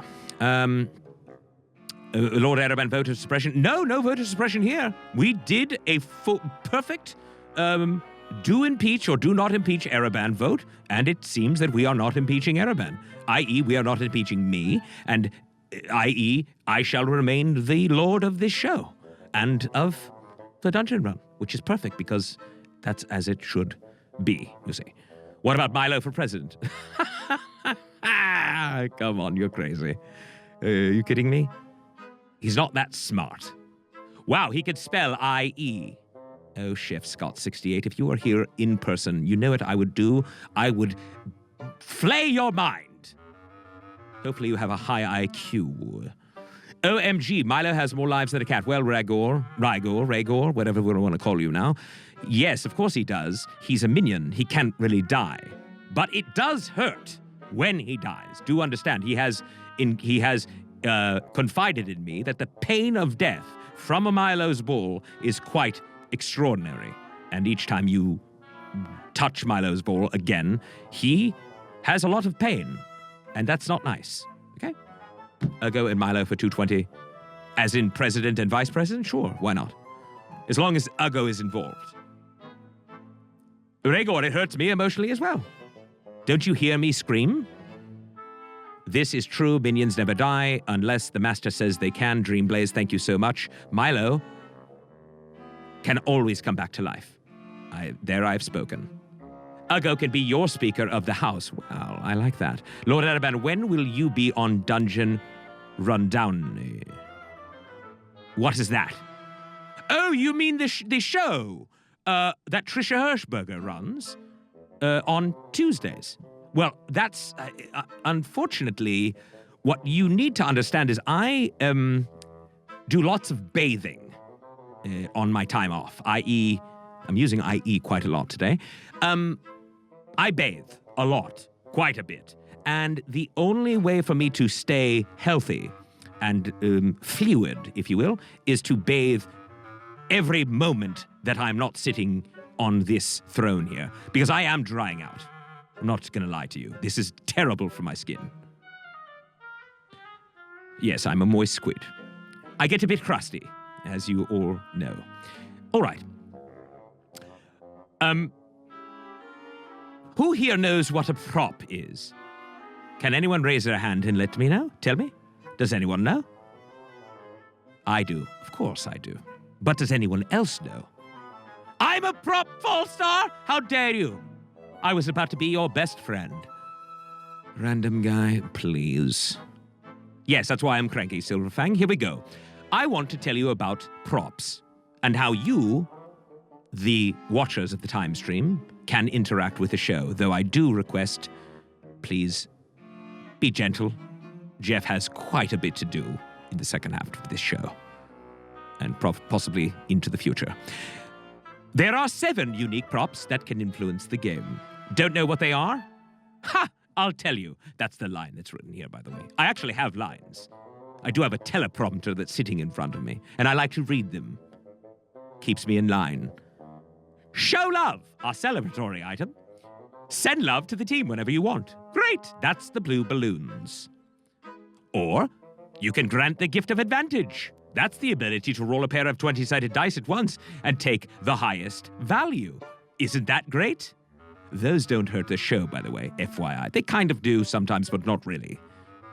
Go at those. Have at them, I should say. If you feel the players have had it too easy up until now, you can set the trap of disadvantage. So if a player has advantage, this disadvantage will counter it. And if the player does not have an advantage, well, they'll roll a pair of 20-sided dice at once, and they'll take the lowest value, which of course is not good. Now, if you take pity on the adventuring party, you can have a player draw a Force of Good card. Those are good. However, I do believe Jeff has about 500 million of those to read currently, so maybe slow those down a tad. You may, or maybe not. Maybe don't. You don't want to. Then there is always adding the additional challenge of Force of Evil cards. Shall I say their names? The ones that have been dropping those like they're hot potatoes tonight. You know who you are. And I love you. And I appreciate you. And Milo just wanted to say, he thinks you guys are all swell. Now, when you give props, okay, please specify which player it is for. Otherwise, I'm going to make the choice for you. And then you're going to go, but Ereban, I didn't want to choose that person. And then I'm going to go, but you didn't tell me who it was. And then you're going to go, and I'm going to go, stop it! And Milo will probably die again. Also, it's on you. You could purchase an IOU, and when you do, it will light a candle. And when the goal of 20 candles is reached, a Force of Good card will be awarded to a random member of the team. That's fun, isn't it? And then, of course, nothing else really matters. Because we want to keep my minion healthy and safe, right? Which means there's Milo's bowl, which again should not be touched. That's that cauldron-looking thing with the purple in it, and don't touch that. Full star, that's great, thank you so much. That's the light, by the way. Don't touch it. And it is awesome, random guy, but remember what you're doing when you touch it. You're killing my good minion. And Twinson, by the way, again, thank you for everything you've done. Everything. You've been a watcher of the time stream and a contributor to this show for such a long time, since the very beginning. And thank you for the light. I think you should add a leg weight lift to your chair. All right, listen here, Goon Guy. I would like you to come down here to the studio where I am. I mean, it's not really a studio. I'm in a dungeon, of course, but the studio, if you will. And say that directly to my face. I mean, really, do it. Because I will absolutely flay your mind. Unbelievable. Please invite me to the ASSS party. There's supposed to be periods in there, Bingle Bells. And of course you're invited. I have feet, Paste Pot. Of course I have feet. They're just a little filled with liquid right now, and I don't like the way they look. I do enjoy this guy's voice, says Commander Flame. What do you mean, this guy's voice? I am Lord Ereban, Keeper of Secrets. I have a name, and he's very funny. Yes, come say that to my face. See what happens. Do you own the gold behind you? No, Casil. I have it here as a prop. Of course I own it. I'm rich. Can you call the Larry for... Can we call you Larry? No, I'm Lord Ereban, Patrick. Can I call you P-Edge for short? Huh? Probably not. You should get a recliner. Oh, should I? Greedo? Maybe you should stop being so greedy. God, who is the one that's putting all of these jokes into my mind right now? I don't like them. I feel like it's someone out there. Loud Araboom. Private investigator. I will remember your name forever. Don't you forget. Someone not funny. Thank you, Shogun of Harlem. Exactly. These are not jokes. These are not jokes, and therefore I am not funny, intentionally. All right, Ereban, are we your new hive mind? Huh. You know, I never thought of it that way. Bingle Bells? Actually, that's not who said it. Deathwind 25. You actually might have something there. Because technically, I am communicating with all of you through psionic power, and I am reading all of your minds, and I do hear you there, Kazferin. Yes. Stop it. I think we are a little hive mind here. Ha ha, Lair! You're hilarious. Of course, yes. You can always do that if you'd like. Is Ereban your first or last name? La Cosa Nostra. What do you think? Yes, Cables? Fruit smoothies. His first name is Lord. Yes. Lord is his first name. Thank you for repeating me. Great, don't read mine. I'm picturing you naked. Rhaegor, of course you were. You think I didn't know that? That's why I didn't say anything. Then you said it out loud, and I had to repeat it to the general public. Great. Now they're seeing me out loud. What? Did that even make sense? Now they're seeing me naked. Or nude. Lord Squidward, yeah, Baron Pike. Come say that to my face. Can you do movie guy voice? Dr. Sparks, who is movie guy voice? What does that even mean? What am I thinking now if you can read minds? Good one, Casil. That was very funny. Squid for supper? Lord Ereban, you're so short you make Lily look tall. That's not untrue, random guy. I can't actually disregard that comment and say you're wrong. Are you from L.A., Ereban, says Jubal. From Lord Erebania? Yes. Yes, I am. A valiant effort to stretch it out, says Changebox. Los Angelban. All right. Lord Squidward. Listen, Greedo, don't say things that others say just because you think they're funny, because they're not. They're very hurtful, especially to me. Finally, everyone, as we come to a close here, I want to thank you all, those of you that have shared tonight's show. Those of you that have not, I really do ask you, please share it, okay? We need more people watching the show, because me and Milo want more friends. And remember, I'll be joining you in your social conversation around the game. Now, it's time to rejoin our adventure.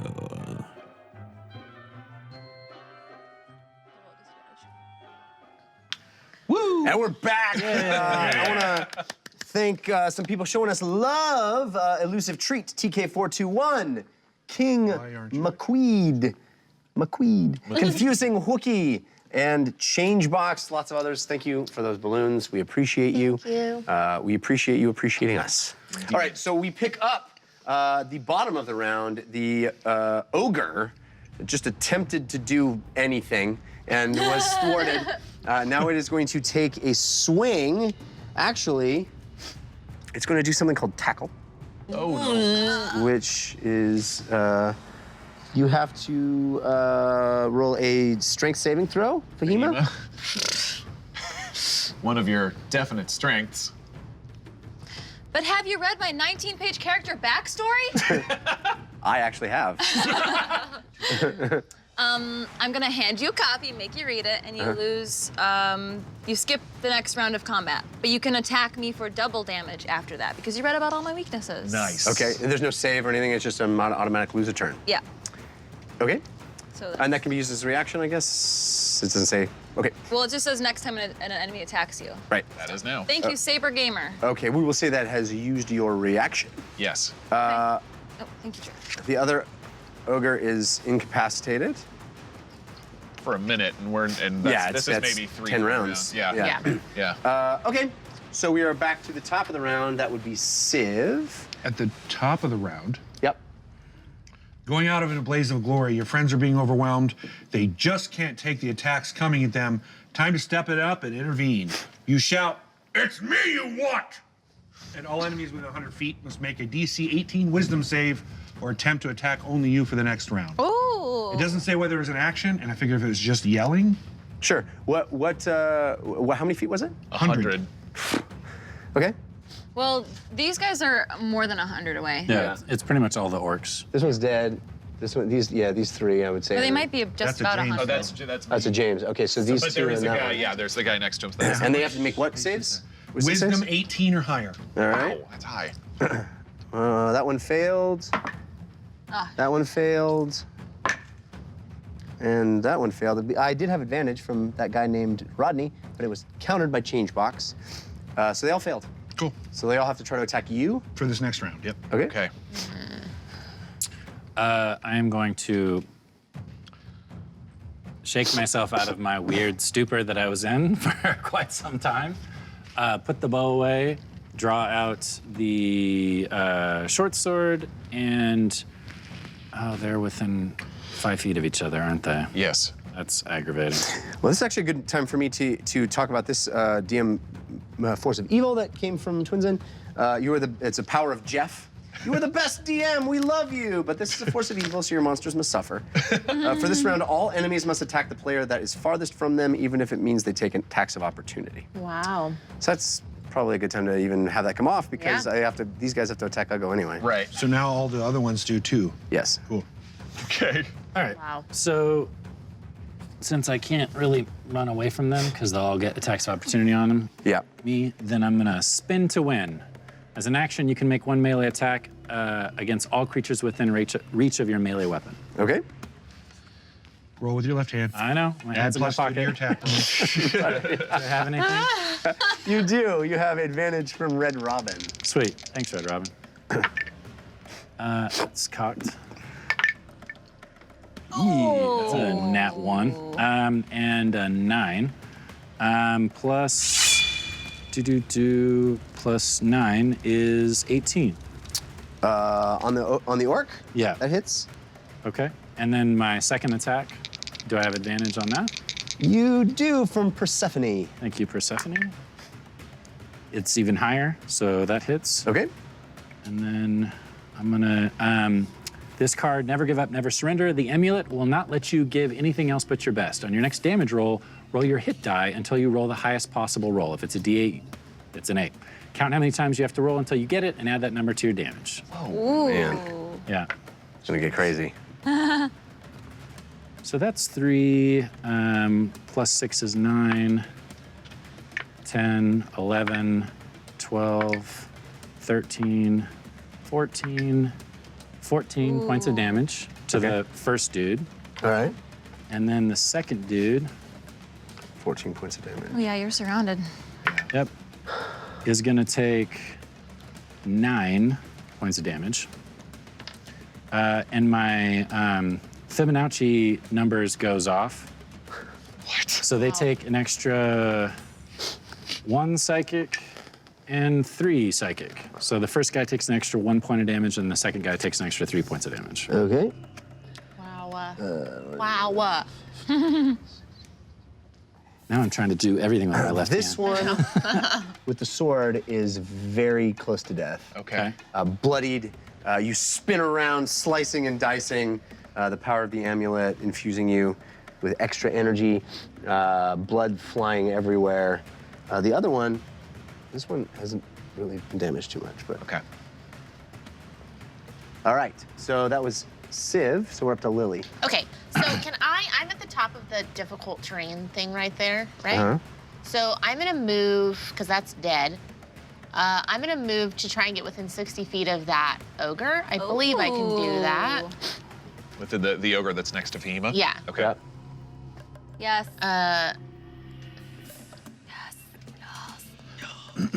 So you gotta move to there, 5, 10, 15, 20, 25. You can move 25, right?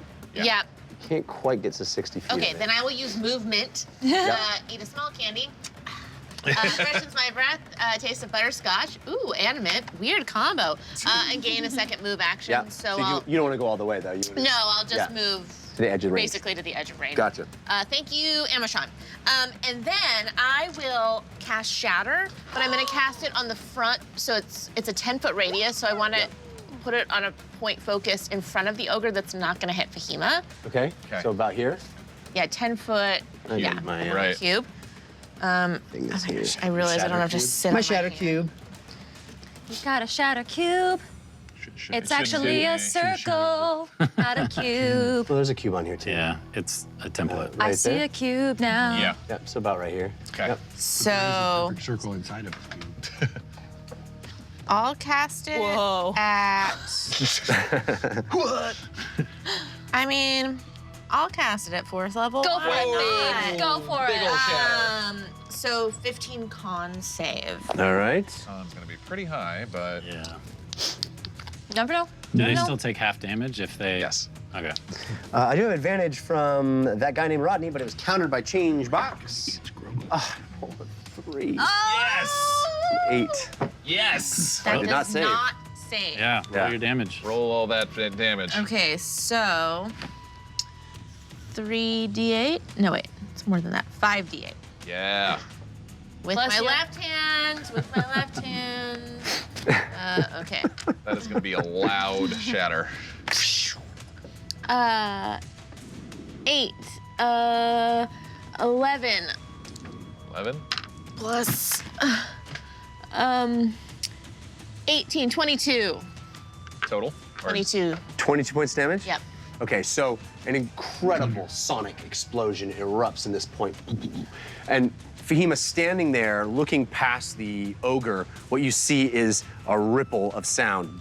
And it blasts, and you see the ogre who just was stabbed by you and attempted to tackle you but couldn't turn and take it.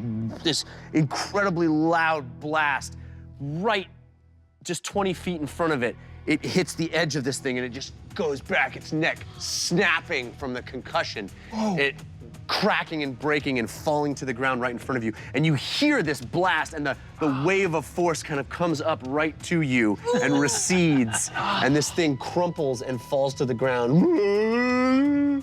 Nicely done, Lily. Air high five. Oopsies. Wow. All right. Does that complete your turn, Lily? Yep. All right, we are up to Lily's a little in shock. the fighters who all have to attack the thing furthest from them, mostly Uggo. Yeah. These guys are gonna try to run by Civ. You're gonna take attacks, right? Yeah, it's gonna be kind of a confusing thing because I have a card that allows me to do attack of opportunity on anybody that runs past me. Yeah. I also have tag team, which means he also gets attacks of opportunity as well. All right. Does that make sense? Oh, it does. Okay. So do you want us to do those first? So the card allows you to take multiple attacks of opportunity. Yes. Yeah. And the tag team allows you both to take multiple attacks Yes. of opportunities. Let's do it. Let's see if these things even survive the trip. I don't think they're going to. I really don't think they're gonna. But you're gonna enjoy rolling, right? One of them certainly isn't. So do you want to deal out advantage, disadvantage? Sure. You have advantage from Amoshan Civ, and Thank Uggo, you. you have advantage from Mr. Mudmass. All right, we got a high five 2 times. Pow! Pow! I So have advantage, yes? Yes. 24 for the first one. Yeah. I'm gonna take a full penalty. Okay. And you rolled with your right hand. I'm reminding everyone else. And now, 23 for the second one. Okay. cool, I have a card. Weird, you do? The next 2-hit roll you fail, Yeah. which I just did Uh-huh. spectacularly, re-roll it. If Okay. you succeed, you'll find 20 gold in your back pocket. Okay. So I'm gonna use my left hand this time to re-roll this one. This is the joy I'm getting this episode. The left-handedness. All right. But the attack doesn't succeed. You just get 20 gold in your back pocket. If the attack succeeds, Oh, okay. then I get 20 gold in my back pocket. Yeah. Okay. So the attack Win, is win. 16. On the orc, that's a miss. Okay. Ooh. Are they moving at the same time or do they move individually? They'll move individually. Great. Then I will sneak attack the second one. Yeah, the one who's almost dead. Yeah. Yeah. So Oh, the first one is going to take 9 points of damage. Okay. And then the second one will take. Second one attack is Because of the card, you get an attack of opportunity against each one. It doesn't use. Yeah. It doesn't matter. You've already used your reaction. Yeah. it's because he's got 2 different cards. Yeah. Wow. Okay. They're working in Gosh. tandem with Yep. each other. Wow. 27. That's a hit. Hit. How many over his AC is that? Because I get the extra 10. damage. Cool. So 10 extra damage on that one. Oh my God. Gosh. That's on the first one or the second one? The second one. The first Okay. one I missed. All right. The second one takes 25 points of The damage. second one tried to walk past you, He is so dead. and it is. Does 17 hit the first one? Yeah. Okay, then I would have hit the first one because I had an inspiration that I forgot to use. Okay. So the second one is a bloody mess. Well, it takes Or- another 19. So. Yeah. And then the It first is- one- I mean, Civ stabbed it walking by. The amulet flash, somehow Ugo was there, stabbed it walking by. He was just walking. That's all he And wanted to the do. first one takes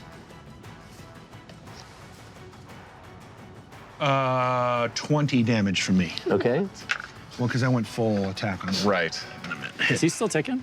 This one's still ticking, but I haven't added any damage from you yet. Oh, that was the first guy. Yeah, 9. first 9. one. Only 9? Only 9. Okay, no, 'Cause he's I- still ticking. Yeah, I snuck attacked the second guy. Snuck attack? Snuck. Snuck, It's a classic snuck attack. Classic snuck attack. as opposed to a snug attack. I like a snack stack. Oh, nice. Snuck All attack right. is like when you get a little hug and you're not expecting it. So this thing has managed to continue walking, which is not easy in this crazy environment. And it's going to 5, 10, 15, 20, 25, 30, 35, 40, 45, 50. 55. He can use the rage, his Yeah. racial thing. Yeah. Yeah. So he's going to swing at you, but he hits your Oh, he's got to make a perception roll. a perception roll. Yeah. What is that? You have a mirror Perception image. check of 15. It's a doppelganger confusion. Right. You do have advantage from Grim Fated, but is countered by Change Box. Rolled an 18. Perception? Yeah. Yep. Okay, so it hits that one, but it kills the doppelganger. Okay.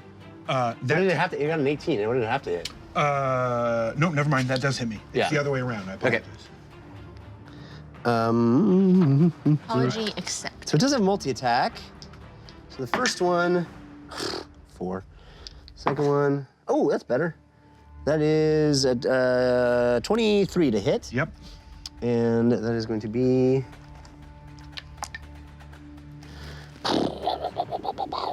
8 points of piercing damage. So 4. 4. How are you looking? You're still pretty good. Okay. Yeah. I got to rage early, so. Right. All right. There's one standing in front of you, but it has to attack the thing furthest from it. It's probably gonna go for Fahima.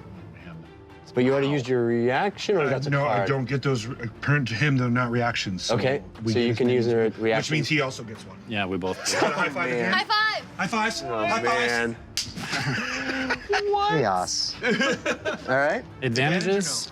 Yeah, Civ, you have advantage from Z-Man 9018, and Ugo, you have advantage from Queso Gato. Thank you, Queso Gato. Ooh. Yeah, that'll hit. Any cards for double rolls? Yeah, I got 2 17s. Probably not. I think I used mine when I had one like that.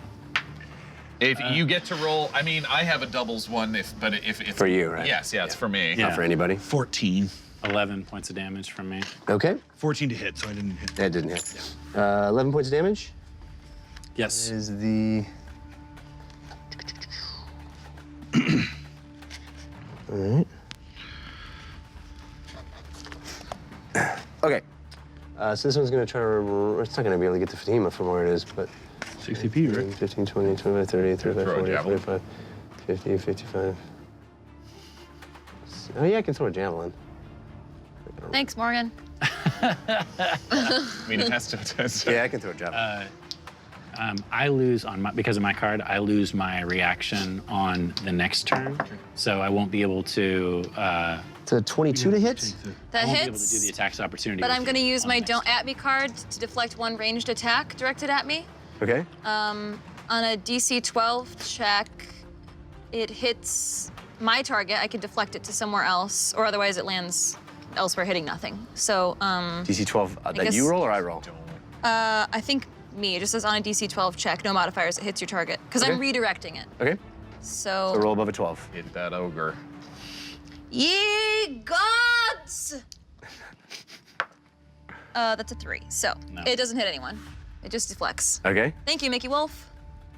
All right, so this hits. That would be 8 points of damage. Wait, what? Oh no, but she deflected it. deflected it. She just couldn't get to I deflect just it to couldn't where direct she wanted. it to someone else. That's Oh, I what see, that I see, DC but was. it still misses. Yeah. Yes. Yeah. Okay, so that does not hit. Okay. Yeah. I believe all of the orcs that are still alive have Yes. gone. Except for the paralyzed boy. He's an ogre. Yeah. I mean, goes ogre. last. Yeah. And we are up to Behemoth's turn. I'll go, you're after that. Cool. Okay, so at this point, I look pretty bad. I'm like limping, my clothes are torn, I have bruises, and it's all from the amulet. All of it. All of it's from the amulet. No one has hit me. It's all from evils. The warriors have been very It is so contained. mean. It is so mean. Wow. Okay, so I'm gonna snatch the horn, if I may, if it doesn't use an action. you can step on it. Sure, he fell over with it. Yeah, I wanna snatch his horn. Oh, snatch it. I think you said snap. Yeah, just grab it on my Okay. way to him, Okay. and You'll wake him up if you hurt him. I know. And I know that grappling is also an attack. So what I want to do is, does he have a horn? No, just the one. Okay. I'm stowing the horn in my coat. I want to use some rope and just try to bind him with it. Okay. If that's not, I don't want to attack him to wake him up. I mean, It's not an attack. You have to do damage to him to win. Yeah, you actually have to do damage. But grappling, I looked it up too, is also an attack. It's not an attack. It's- Only if you It's do damage. damage. It Yeah. takes damage. Oh, for your spell. Yes. Oh, got it. Okay, Yeah. cool.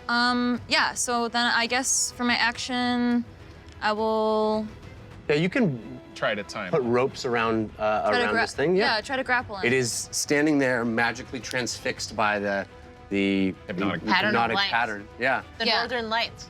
And I'm trying to bind him up real good. Okay. Yeah. Just roll a dexterity check for me. You've got advantage from Mickey Wolf 19, but it was countered by Lambent Zerker. Let's just see how well Inspiration. these Yes. these ropes are Wait. on. You said just a straight dex? Just straight dex.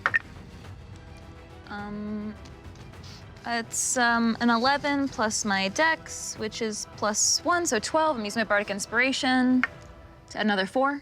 16. 16? 16. Okay, yeah, you get the ropes around this enormous ogre pretty well. It is standing there still looking at these beautiful, twirling, twisting, wispy lights in front of its eyes. It doesn't even notice as you walk around it with the rope and cinch it on its arms. So it is roped. Yeah, and I'm also going to use the rest of my movement to just get further back. Okay, Back here. all right. Ogo, your turn. Okay. Okay, first one. I guess the plan we were doing is no longer happening. So now that I finally get to go, Best laid plans. It Best could, laid it plans. could. I am going to go ahead and step 5 feet and attack that guy twice, 3 times. 3 times. Yeah, attack. This is gone? No, still there. Didn't hit it. So I've got the resin and. That's right. Oh, Yes. that's right. So I'm going to take a attack action, which is 2 attacks, and then with dual wielding, I get a bonus action. Okay. One this punch. hand with 1 punch. So advantages, disadvantages. Yes, you have advantage from Queso Gato. Thank you, Queso Gato. Oh, I thought I was going to roll with that right With hand. glass hands. Like Jean-Claude Van Damme. Oh, no. Oh no! All right, first one's a miss. I'm going to take. You have advantage from Gorban Played. Okay, I'm going to take a full reduction for this one. Yes. Oh, double 17s. Wow. That's That's not 21. 21 to hit. That's hits, yeah. Okay, and then my bonus action. You have an advantage from Reno. Hey. Right now. Hey. 17. Yeah, 17. That hits. Perfect. So I'm doing 46 Yep. plus What's your strength and rage? the rage stuff. So 6, 12 plus 22. 46 plus 22. Yep. All right, roll it up. Yep. Does he have more than 22? Oh, because of the reckless thing? Okay. Because I went reckless on my first 46. one. And what did I hit with? So 6, 7, 8, 9, 31. Plus 22. No, 31. Oh, 31 total. 31 total. All right, so you bring your hands up covered in shards of broken glass, resin stuck to it like big bulbous mitts, and you take whoom, whoom, clocking this orc across the face, the glass tearing into flesh, blood splattering, and you catch the jaw. You see a tear open. You can see teeth and bone and tusk underneath, and it turns back and looks at you with blood in its eye, and you take a second swing and you get it in the neck. Oh! And you catch the artery here, and its blood sprays on you, casting an arc in the sky, and this thing goes blood gushing from its face, from the hole that you created with the first punch, and it falls to its knees and then falls over in front of you, dying at your feet. Nice. Yikes. Great. Yuck. Yeah, that's my turn. So. I got All right. So I guess I have movement, right? You have movement, and So I'll James, you'd be move 5. next. Yes. Let's go ahead, and I'll move up to the other orc. Up to this one. Yep. He's near me.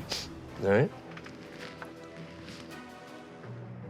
So James, you're up. Yes. So first off, the Force of Evil, Gloom and Blind, be both from Queso Gato goes off. My vision is clouded in an existential fog as I question whether or not what I put out into the world has made it a better place. I'm blind and roll with disadvantage for 1 round of combat. However, since I know that orc is right near me, I've got another force of good, Meep's Revenge from Scully's My Homegirl. As like Meep was attacked in Shantytown, so is one enemy of your choice. As a bonus action, 3 magic missiles fly out of the amulet at any enemy of my choice, dealing 1d4 plus 1 damage per missile, and as each missile hits, it creates the sound Meep. So he's gonna take a magic missile attack for 3d4, which are just auto hit, as we know. Yep. That's 2, 3. Jeez. That's 8. And yes, 13 points of force damage from that magic missile attack to that guy. All right. I'm blind, so I'd like to try and like move away from him if that's possible. All right. Yes. Is that attack of opportunity thing still going on? It is. Yeah. Okay, so I will still try to move away from him. Okay. Towards the cannon. Towards, yeah. Let's. I mean, you have a general sense of where the cannon is, but let's say you're blind. You want me to make like an intelligence check? Yeah. Yeah, okay. Let's. You do have advantage from Fallstar that was countered by Grim Faded. Fallstar and Grim Faded. That is a 11. 11. Okay, so let's just roll me a d12. Okay, got it. We'll find out what direction you run. 4. Oops, upside down. 4 is Probably clockwise. right here. So you run into it. Oh. That still doesn't count as an attack of opportunity, does it? If I actually run closer to it. Out of his Yeah. attack. All right. That was a fail. If I literally run into it, will you allow me an action to try to shock and grasp him? Almost. I still have you have an action I left? haven't used my action yet. Sure. Yeah. Okay. So I'll literally. You blindly run and I'll you hit attack with an orc. disadvantage because I'm blind. You don't. Yes, you don't know. You run into an orc. You don't know. Could be Ugo. Right. Saying. Ooh. Yeah, do because you Ugo's know? right there. The orc was still closest to me. I will like take my chances, but I'm blind, so I'll do it with disadvantage. Yes. Or unless I'm. Yes. Okay, got it. Also, if he ran into Ugo, I'd be like, James, what are you doing? Exactly. You're not saying anything? I get the sense you are not a friend of mine. No, that's a 9. Oh. All right, so that does not hit. So I try to. Yeah. You added a +2. Electricity Sorry, crackling from your I fingers can't. when you wildly swing them. Yeah, it's only an 11 then. Blind. Yeah. Okay, so we are up to Ogre, who is still paralyzed and roped. It's a shocking sight. No, nothing. Nothing from the ogre. Miss. So we're top of the round, Civ. Oh, all right. You don't have your reaction anymore. Is there just the one I don't guy have my left? reaction for this turn. Other this turn? than- Yeah. Yeah. I feel like that spell is so powerful. Which one? So, Well, Hypnotic- intelligent characters will just go over and do this, and then you wake up. right. Powerful So for if this ogre dum-dums. was smart, he would go over and tap his friend, and he would wake up. Because it's Right. you can Because probably you can see the thing. Yeah. You sacrifice another monster's action, Right. and you can wake him up. Also, Right. two Also other people hitting failed. Lily. Hitting Right. Lily and making her fail a concentration check. Right, it is a concentration spell yeah, as well. hit the When in doubt, spellcaster. hit Lily. I'll keep that in mind. Okay. That came from the person who supposed Yeah, to yeah, Just wow. saying. You know how all your other jokes on this show come true? Um, I'm gonna need another Yeah. dungeon rundown with Jared. 30. This is difficult terrain. Yeah. Yes. 35, 40, 45, 50. You know what? I'll just use my racial ability. I'm ignoring this orc. Okay. I'm gonna climb up onto the cannon and Yep. start to try to figure out how to sabotage said cannon. Okay. Unless you tell me there's like powder charges or something up here. Nothing readily available that would seem to be. Okay, so then I'm But roll me a perception check. great. Or investigation.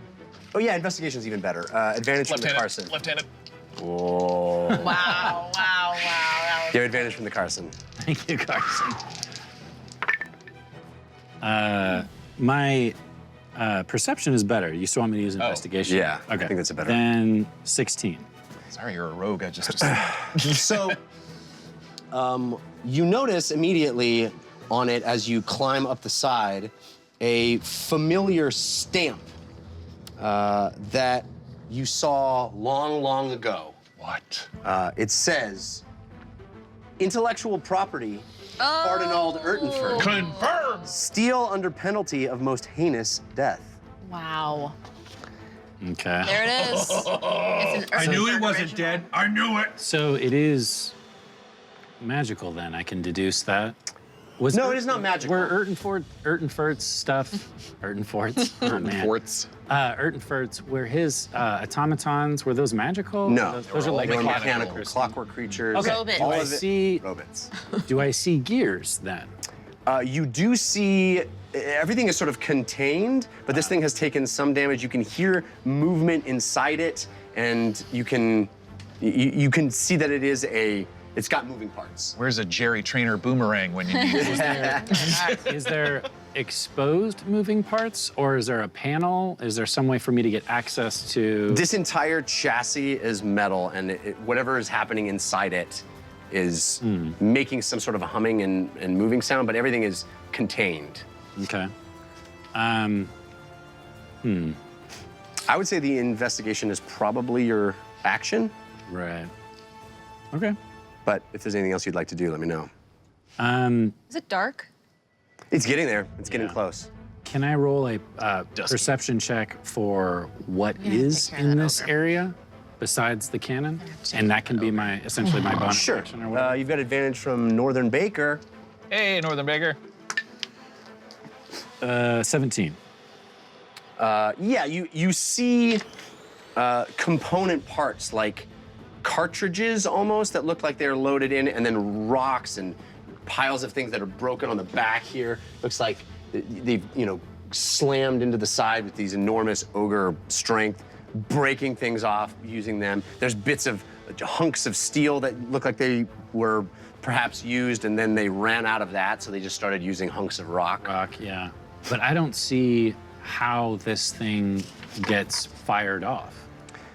There's no lever, there's no switch. There is definitely a mechanism by which you pull back, move something over, and Great. put it in place. Yeah, there's definitely a mechanism. I'm gonna go to said mechanism. Yeah. I'm gonna start investigating it on how to disable the mechanism. Okay. So if there's a lever, can I remove the lever? Can I break the gears? Right. And that can be the rest of my turn. Sure. You start that process, and we move to Lily. Okay. Well, I think that's gonna run out in like 2 turns. The Your- hypnotic pattern. Something. It's been a few. I mean, Yeah, you did the first round, right? I don't know how many rounds we've done, but Yeah. it's been a few. It's close. I mean, it's 10, but I don't think we're But there like yet. 10 rounds? rounds? We haven't done Yeah. 10. Yeah. Oh, yeah, we're only like We're not even the close third or to 10. fourth. It's a- round. No, it's been a few. Well, it's a minute, right? That's Yeah, 10 that'd be rounds. 10 rounds, yeah. I've only done 3 turns. Yeah, Okay. it's only been like 3 or 4 rounds. Yeah. Okay. All right, well then. That'll be crazy like that.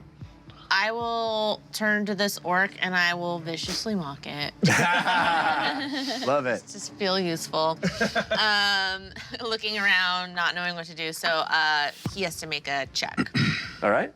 Wisdom save. Wisdom save. I do have advantage from Grim Fated, but it was countered by Changebox. My wisdom save is 15.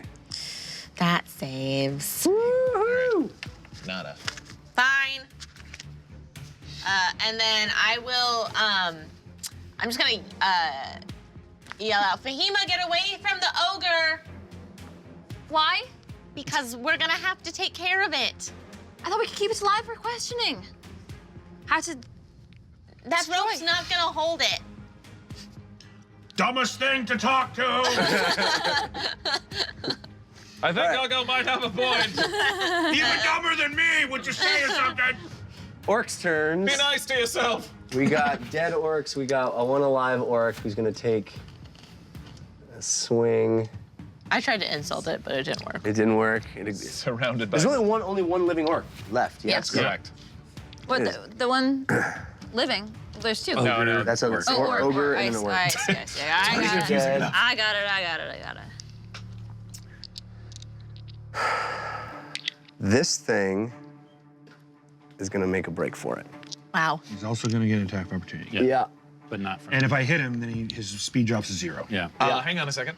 Because I will take an attack of opportunity on him as well. I have a force of good, the power of might, power of right from Pytyrus Stormblade. Perform a combination move with the player closest to you, both rolling dice together for hit and then damage, taking the highest to use as your rolls. If at any point you two rolled the same number, add a d6 of additional damage for this righteous combo move. All right. That triggers when you do an opportunity attack? I assume so if it's a combination move of the, I mean, because we're both going to take an opportunity attack right next to him. Fair to me. Do we have any advantages, either of us? James, you have advantage from TK421, and Uggo, you have advantage from the Carson. Whoever gets highest, We we take get that roll? Yeah. Great. Oh. I got an nat 20. Okay, well, that wasn't me. 'Cause I got a 7 and a 2. So, yes. That's a nat 20, and we Speed didn't becomes roll 0. any doubles. So Wait, no does doubles. speed becomes 0 even though you didn't hit him? We both take your roll. We both take the highest roll, so yes. we both get a Okay. nat 20. Gotcha. Which means crit. That's right. Yeah. I mean, Why do I even try? Jeff, What? I choose, if my attack kills him, Yeah. I choose to put him at 0. Okay. oh, okay. Mine is just a dagger, so it's just 2d4. 9 points of piercing Oof. damage. Okay.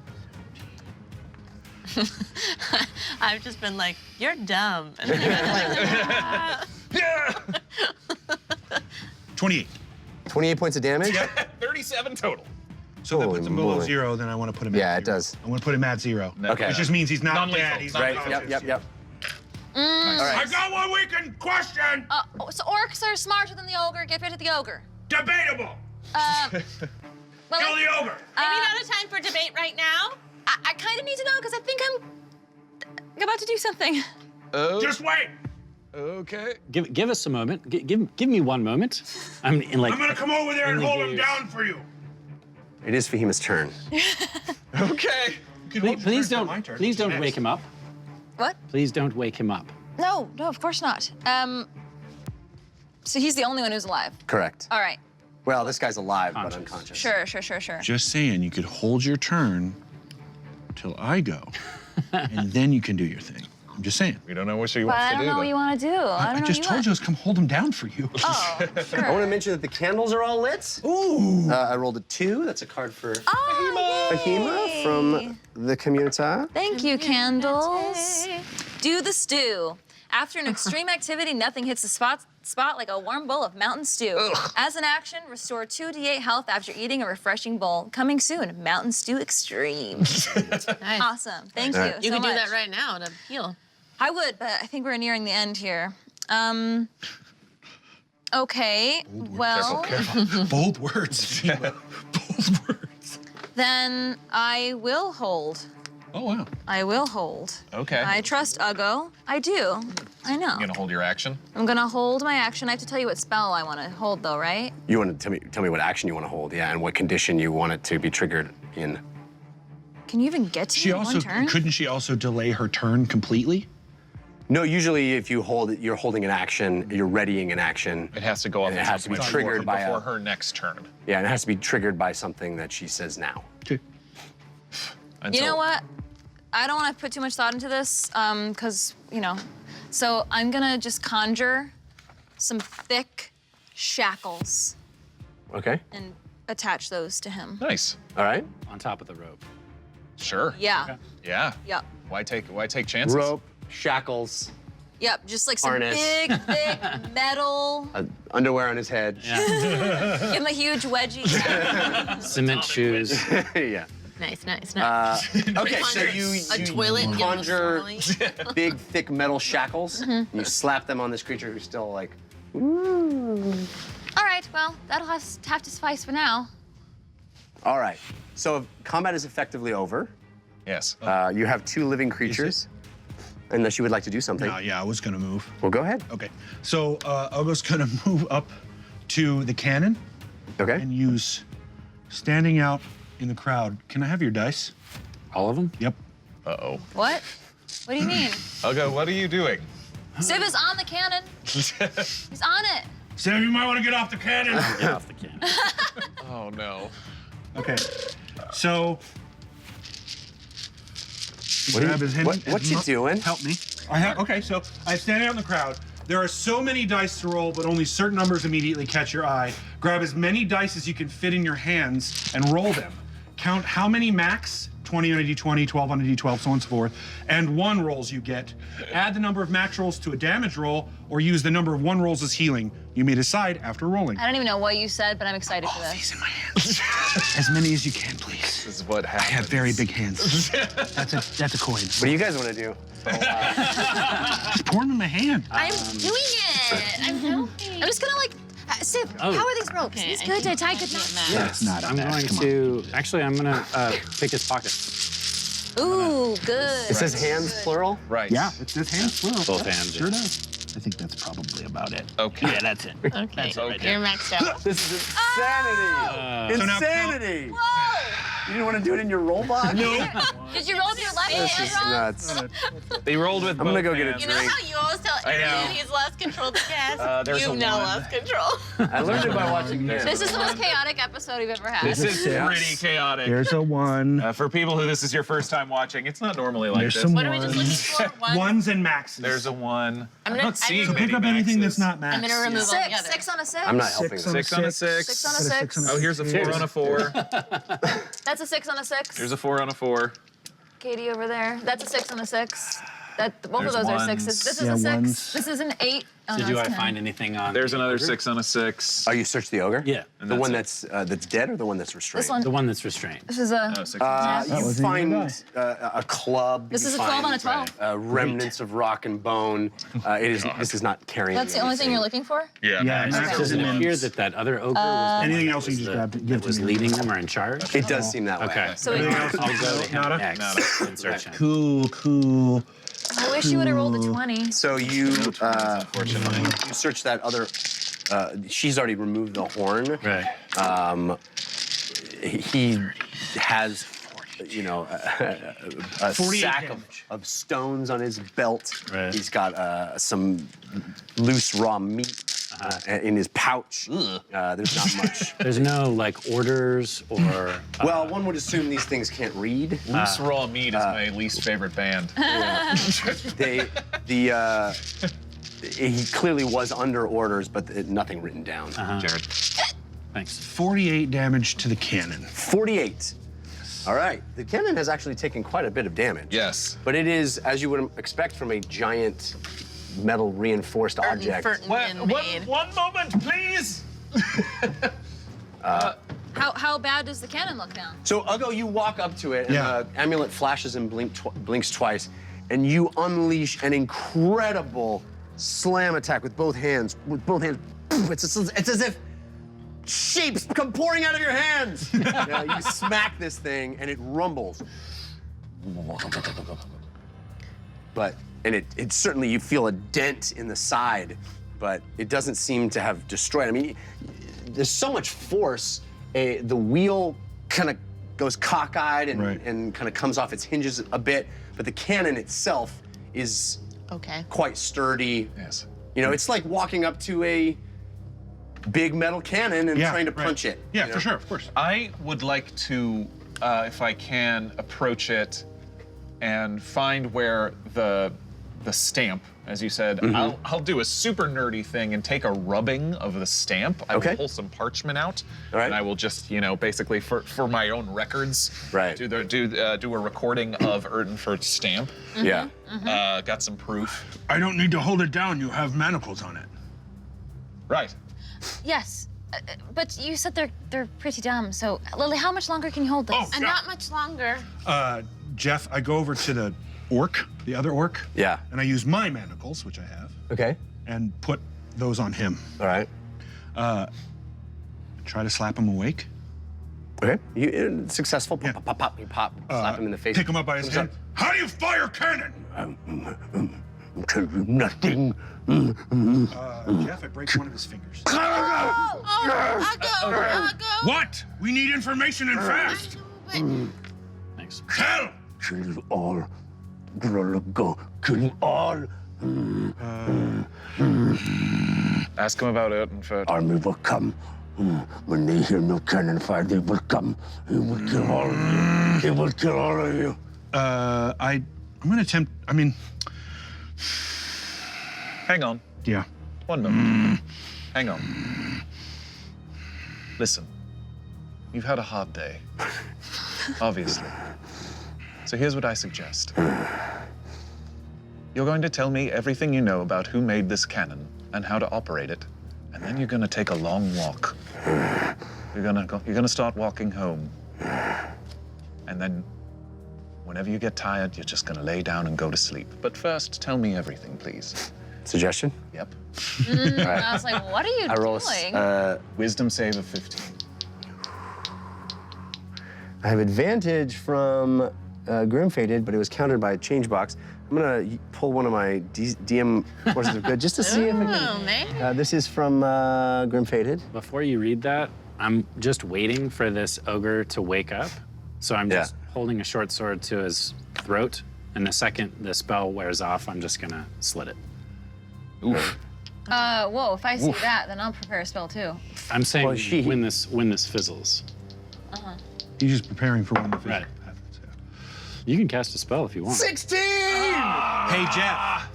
Force of evil. Hey, wait a second. A force of evil pops out of the amulet when it should have been good. The amulet apologizes for this and makes the force of evil affect your enemies instead. I draw a force of evil. And then I can apply it to an enemy of my choice. Okay. So I would like to draw a DM force of evil. A DM force of evil? Yeah, or a force of evil, excuse me, I apologize. Force of evil, just regular force of evil. Okay. All right. Wait, what? I'm so confused. How does it affect? So I then choose which enemy it applies to. But what about what you just rolled? I rolled a 16 to save against his suggestion. Oh, I see. It's following that. My precious. You spot a ring on the ground with a slight. It looks like a black card. Did I give you the wrong one? Yes. Oh, no, you're right. You're fooling me. It's the ring.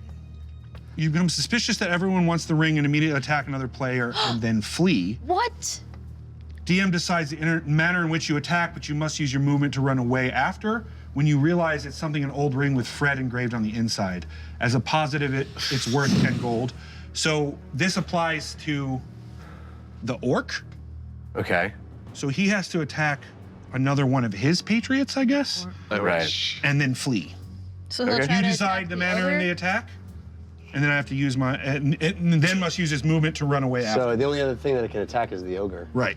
Which is gonna wake it up. Yeah. But you guys will get didn't attack. Yeah, I was hoping it was a damage of some sort, Well, no, because you we've guys- gotten so much of that. You'll get attacks of opportunity on him. Right.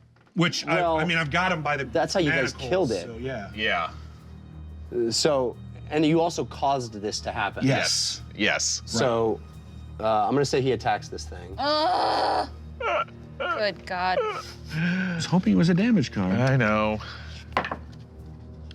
And he hits. Oh boy. So that wakes this guy up. But he's manacled and Yes. roped. Yes. Yeah. and I would like to now Roll damage. So attack him. I would also like to. All right.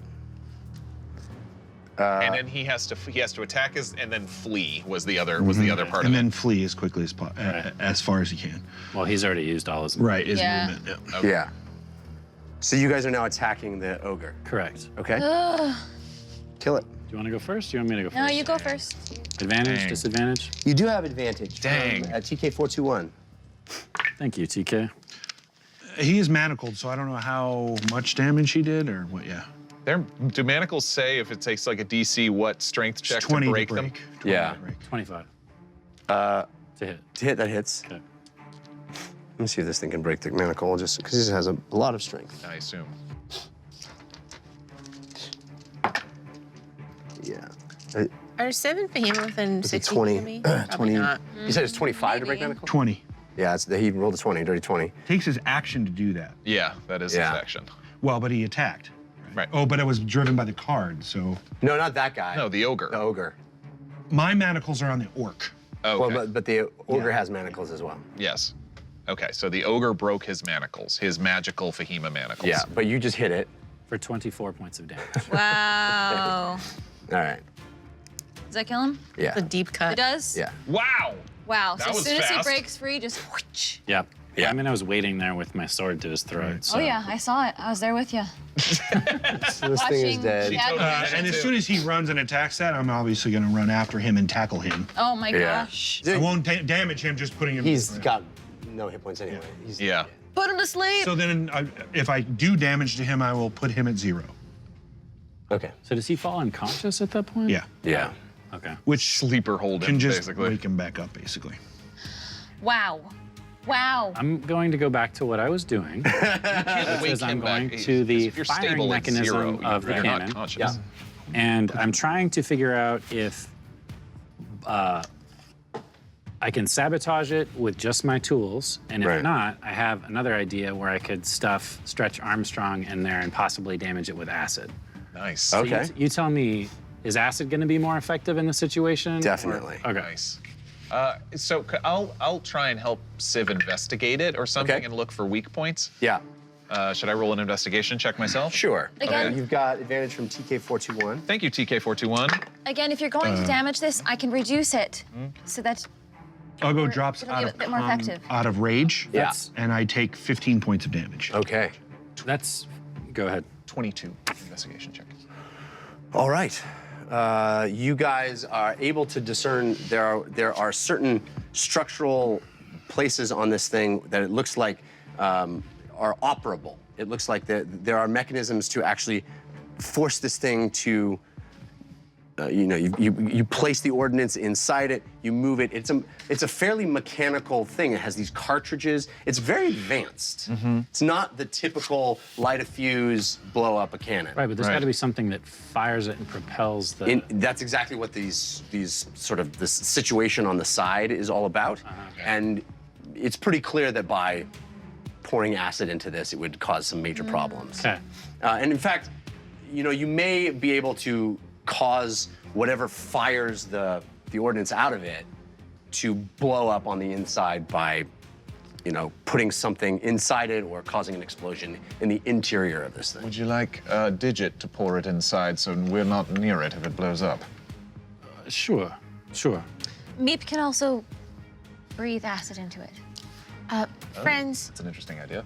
he did say that if they didn't hear the cannon firing, they would send more troops Yeah, we need to soon, move. So I would say we should move fast. All right, Jeff. I'm going to use meditation motivation. Sudden calm washes over you through the amulet. Basically, I get a short rest, Okay, immediate short rest. great. And then I'm going to, do you feel me now? Feel my pain. You may take as much self-inflicted damage as you choose of any type of damage you can do with up to your maximum hit points. Any one enemy within 60 feet takes the same amount. No saves or mitigation from the source of either you or the enemy. So I'm going to take the short rest to roll 4d12. I'm probably over Yeah. there, just to be fair. Yeah, everybody's We're all done. talking. Yeah. Yeah. You're just chilling. Everybody's over standing there. and looking at this incredibly large cannon. Oh, good. So that's 18 hit points back. I got one more. So 30 hit points back. Okay. And what are you doing with this self-inflicted damage? So I'm going to take 54 damage. I'll go. And do 54 bludgeoning, magical bludgeoning. Yeah. We all get that. To the, Oh, enemy. No, it's any one enemy within, and it's damage I do to myself. Got it. Yeah.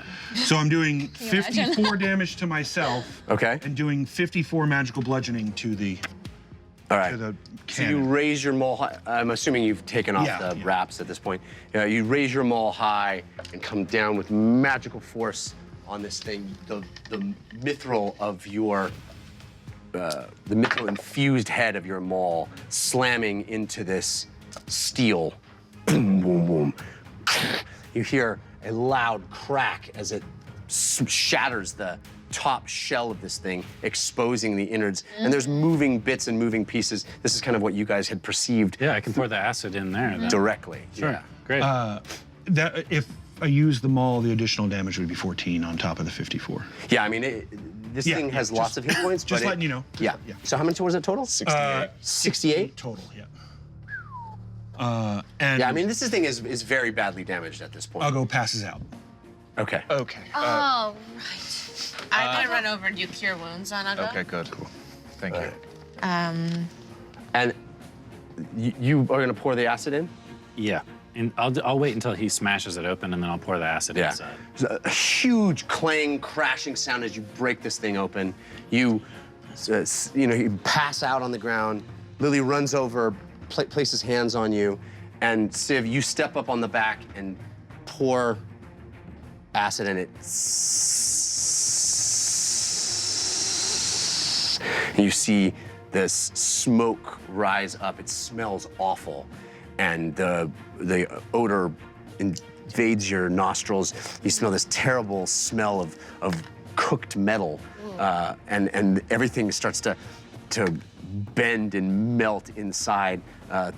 Pieces that previously moved and fit perfectly inside one another all, it looks like Vader's mask from, Sure. Hey, everyone. Okay, I think Force Awakens. we need to get moving. I have an idea. Is it disabled, Civ? Do you think you did it? Yes, I don't think they're going to be able to continue firing it. I can figure out a way to buy us a little more time. If everyone backs away from it, please. What? Can people start telling us their plans before they No, blow never themselves mind. up? I was gonna cast hallucinatory terrain, but I've used both my spell slots, and I only have the Pearl of Power, which gives me back a third level, and hallucinatory is a fourth. So, Ugo, you had. Yeah, she gave me 12 hit points. So you stand back up, and as you all of you stare at this smoking, broken piece of incredible machinery, this artillery cannon, you stand here and you cast your gaze down the road from where you came from, and you see walking up that road an orc with black metal on its body, arms, legs, neck, face. It's got a mask on, a helm that falls over its face, but it's unmistakable as who it is. He walks up, he's flanked by two magic-using orcs. Oh. 3 more orcs behind him. The entire squad walks up and comes standing How far away? in place at the end of this, where is he? Off the map, far away? Yeah, they're back this way. They spot you, and this orc stands looking at you, Ugo, and all of you. Black tungsten steel grafted onto its body. Chainmail over the top of that.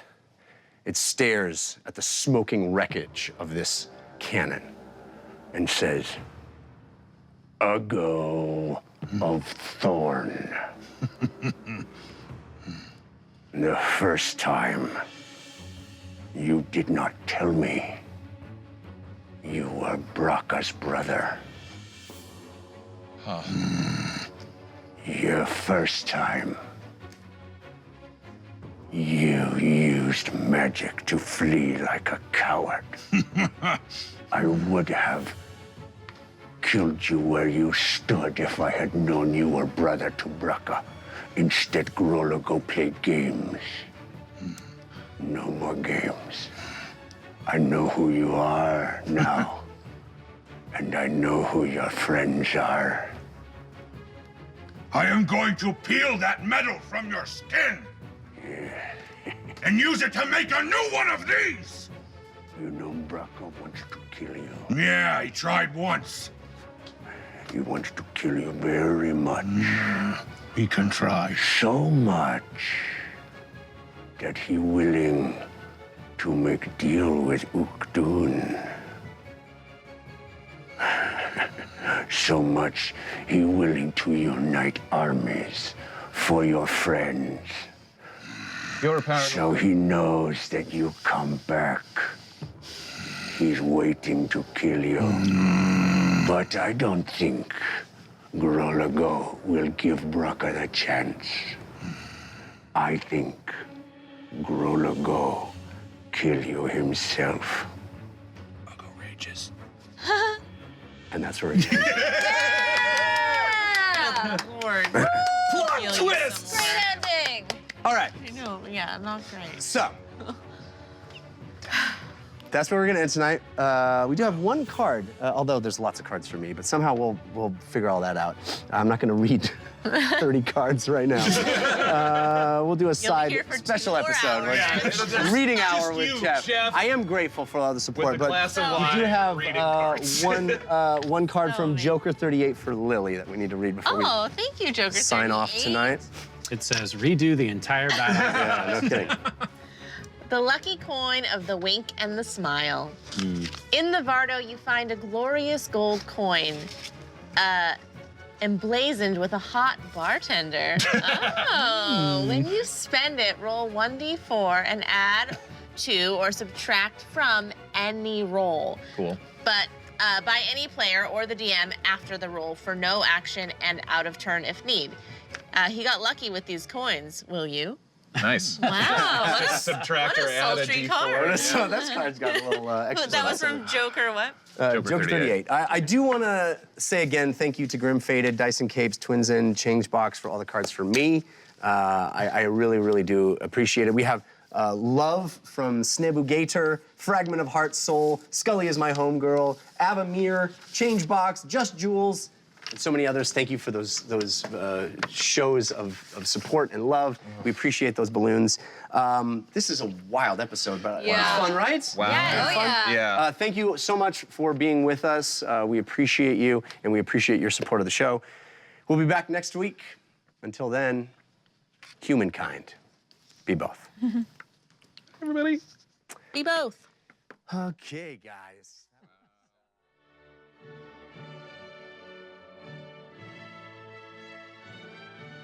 To all of you who've played along and interacted with us throughout the evening, our humble thanks. And thank you to everyone that shared our adventure. And my respect and thanks to Miko Oblico, Fuzz58, Brrr Ice, Briber, Aegis 13, Changebox, Witch Space, Nevins, Waffle Iron, Lost Legend 15, I Am Robin Nicole, Half-Blood Phoenix Fire, Battle Turkey, The Womb and Only, Willmeister, Musk Stick Addict, Wizard Lee, Ole Bole, Cetar, The Dungeon Run Fragment of the Heart, _Soul, Star 22233, D&D Kid, Music Man 77, Mugsy, Lurkfish, Thunder Muffin, Don't Hate Fahima, and Bobo Zinkerman. Love the names. Whose viewer submitted Force of Good and Force of Evil cards were used on tonight's show. And don't forget, the Dungeon Rundown, the official Dungeon Run after show, airs Tuesday nights at 6 p.m. Pacific. Our host, Trisha Hirschberger, sits down with the cast of the show to talk all things Dungeon Run. From community questions and episode recaps to theories and all the fan art your mortal brains can fathom. The Dungeon Rundown airs right here on caffeine.tv/The Dungeon Run. Make sure to follow the channel to get live notifications. And of course, join us for the Dungeon Run next week, next Wednesday at 6 p.m. Pacific, right here as the Dungeon Run continues. Until next week, may the dice roll in your favor.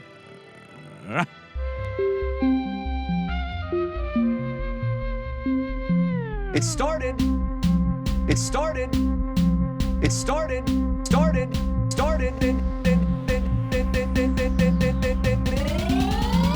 As a simple dungeon run.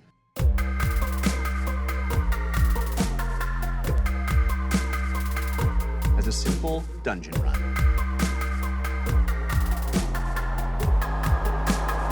Let the dice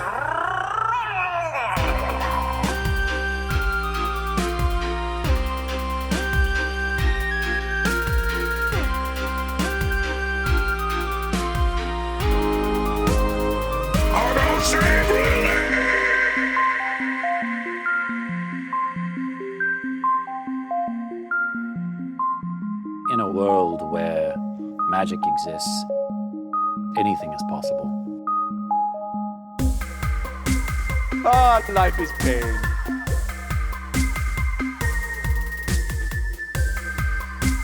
Ah, life is pain. Pain, pain, pain, pain, pain. Meep, I love you. Come back to me. Meep. Meep. Meep. Meep. Meep. Meep. Meep. Meep. Meep.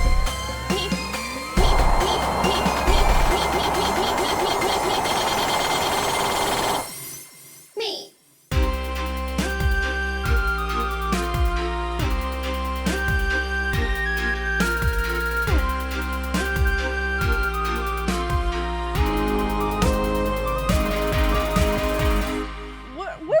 We're falling through space. No plans.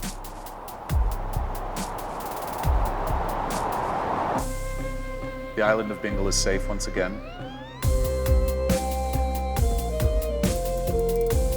You may return to your homes. And if there are any that are willing, help them rebuild.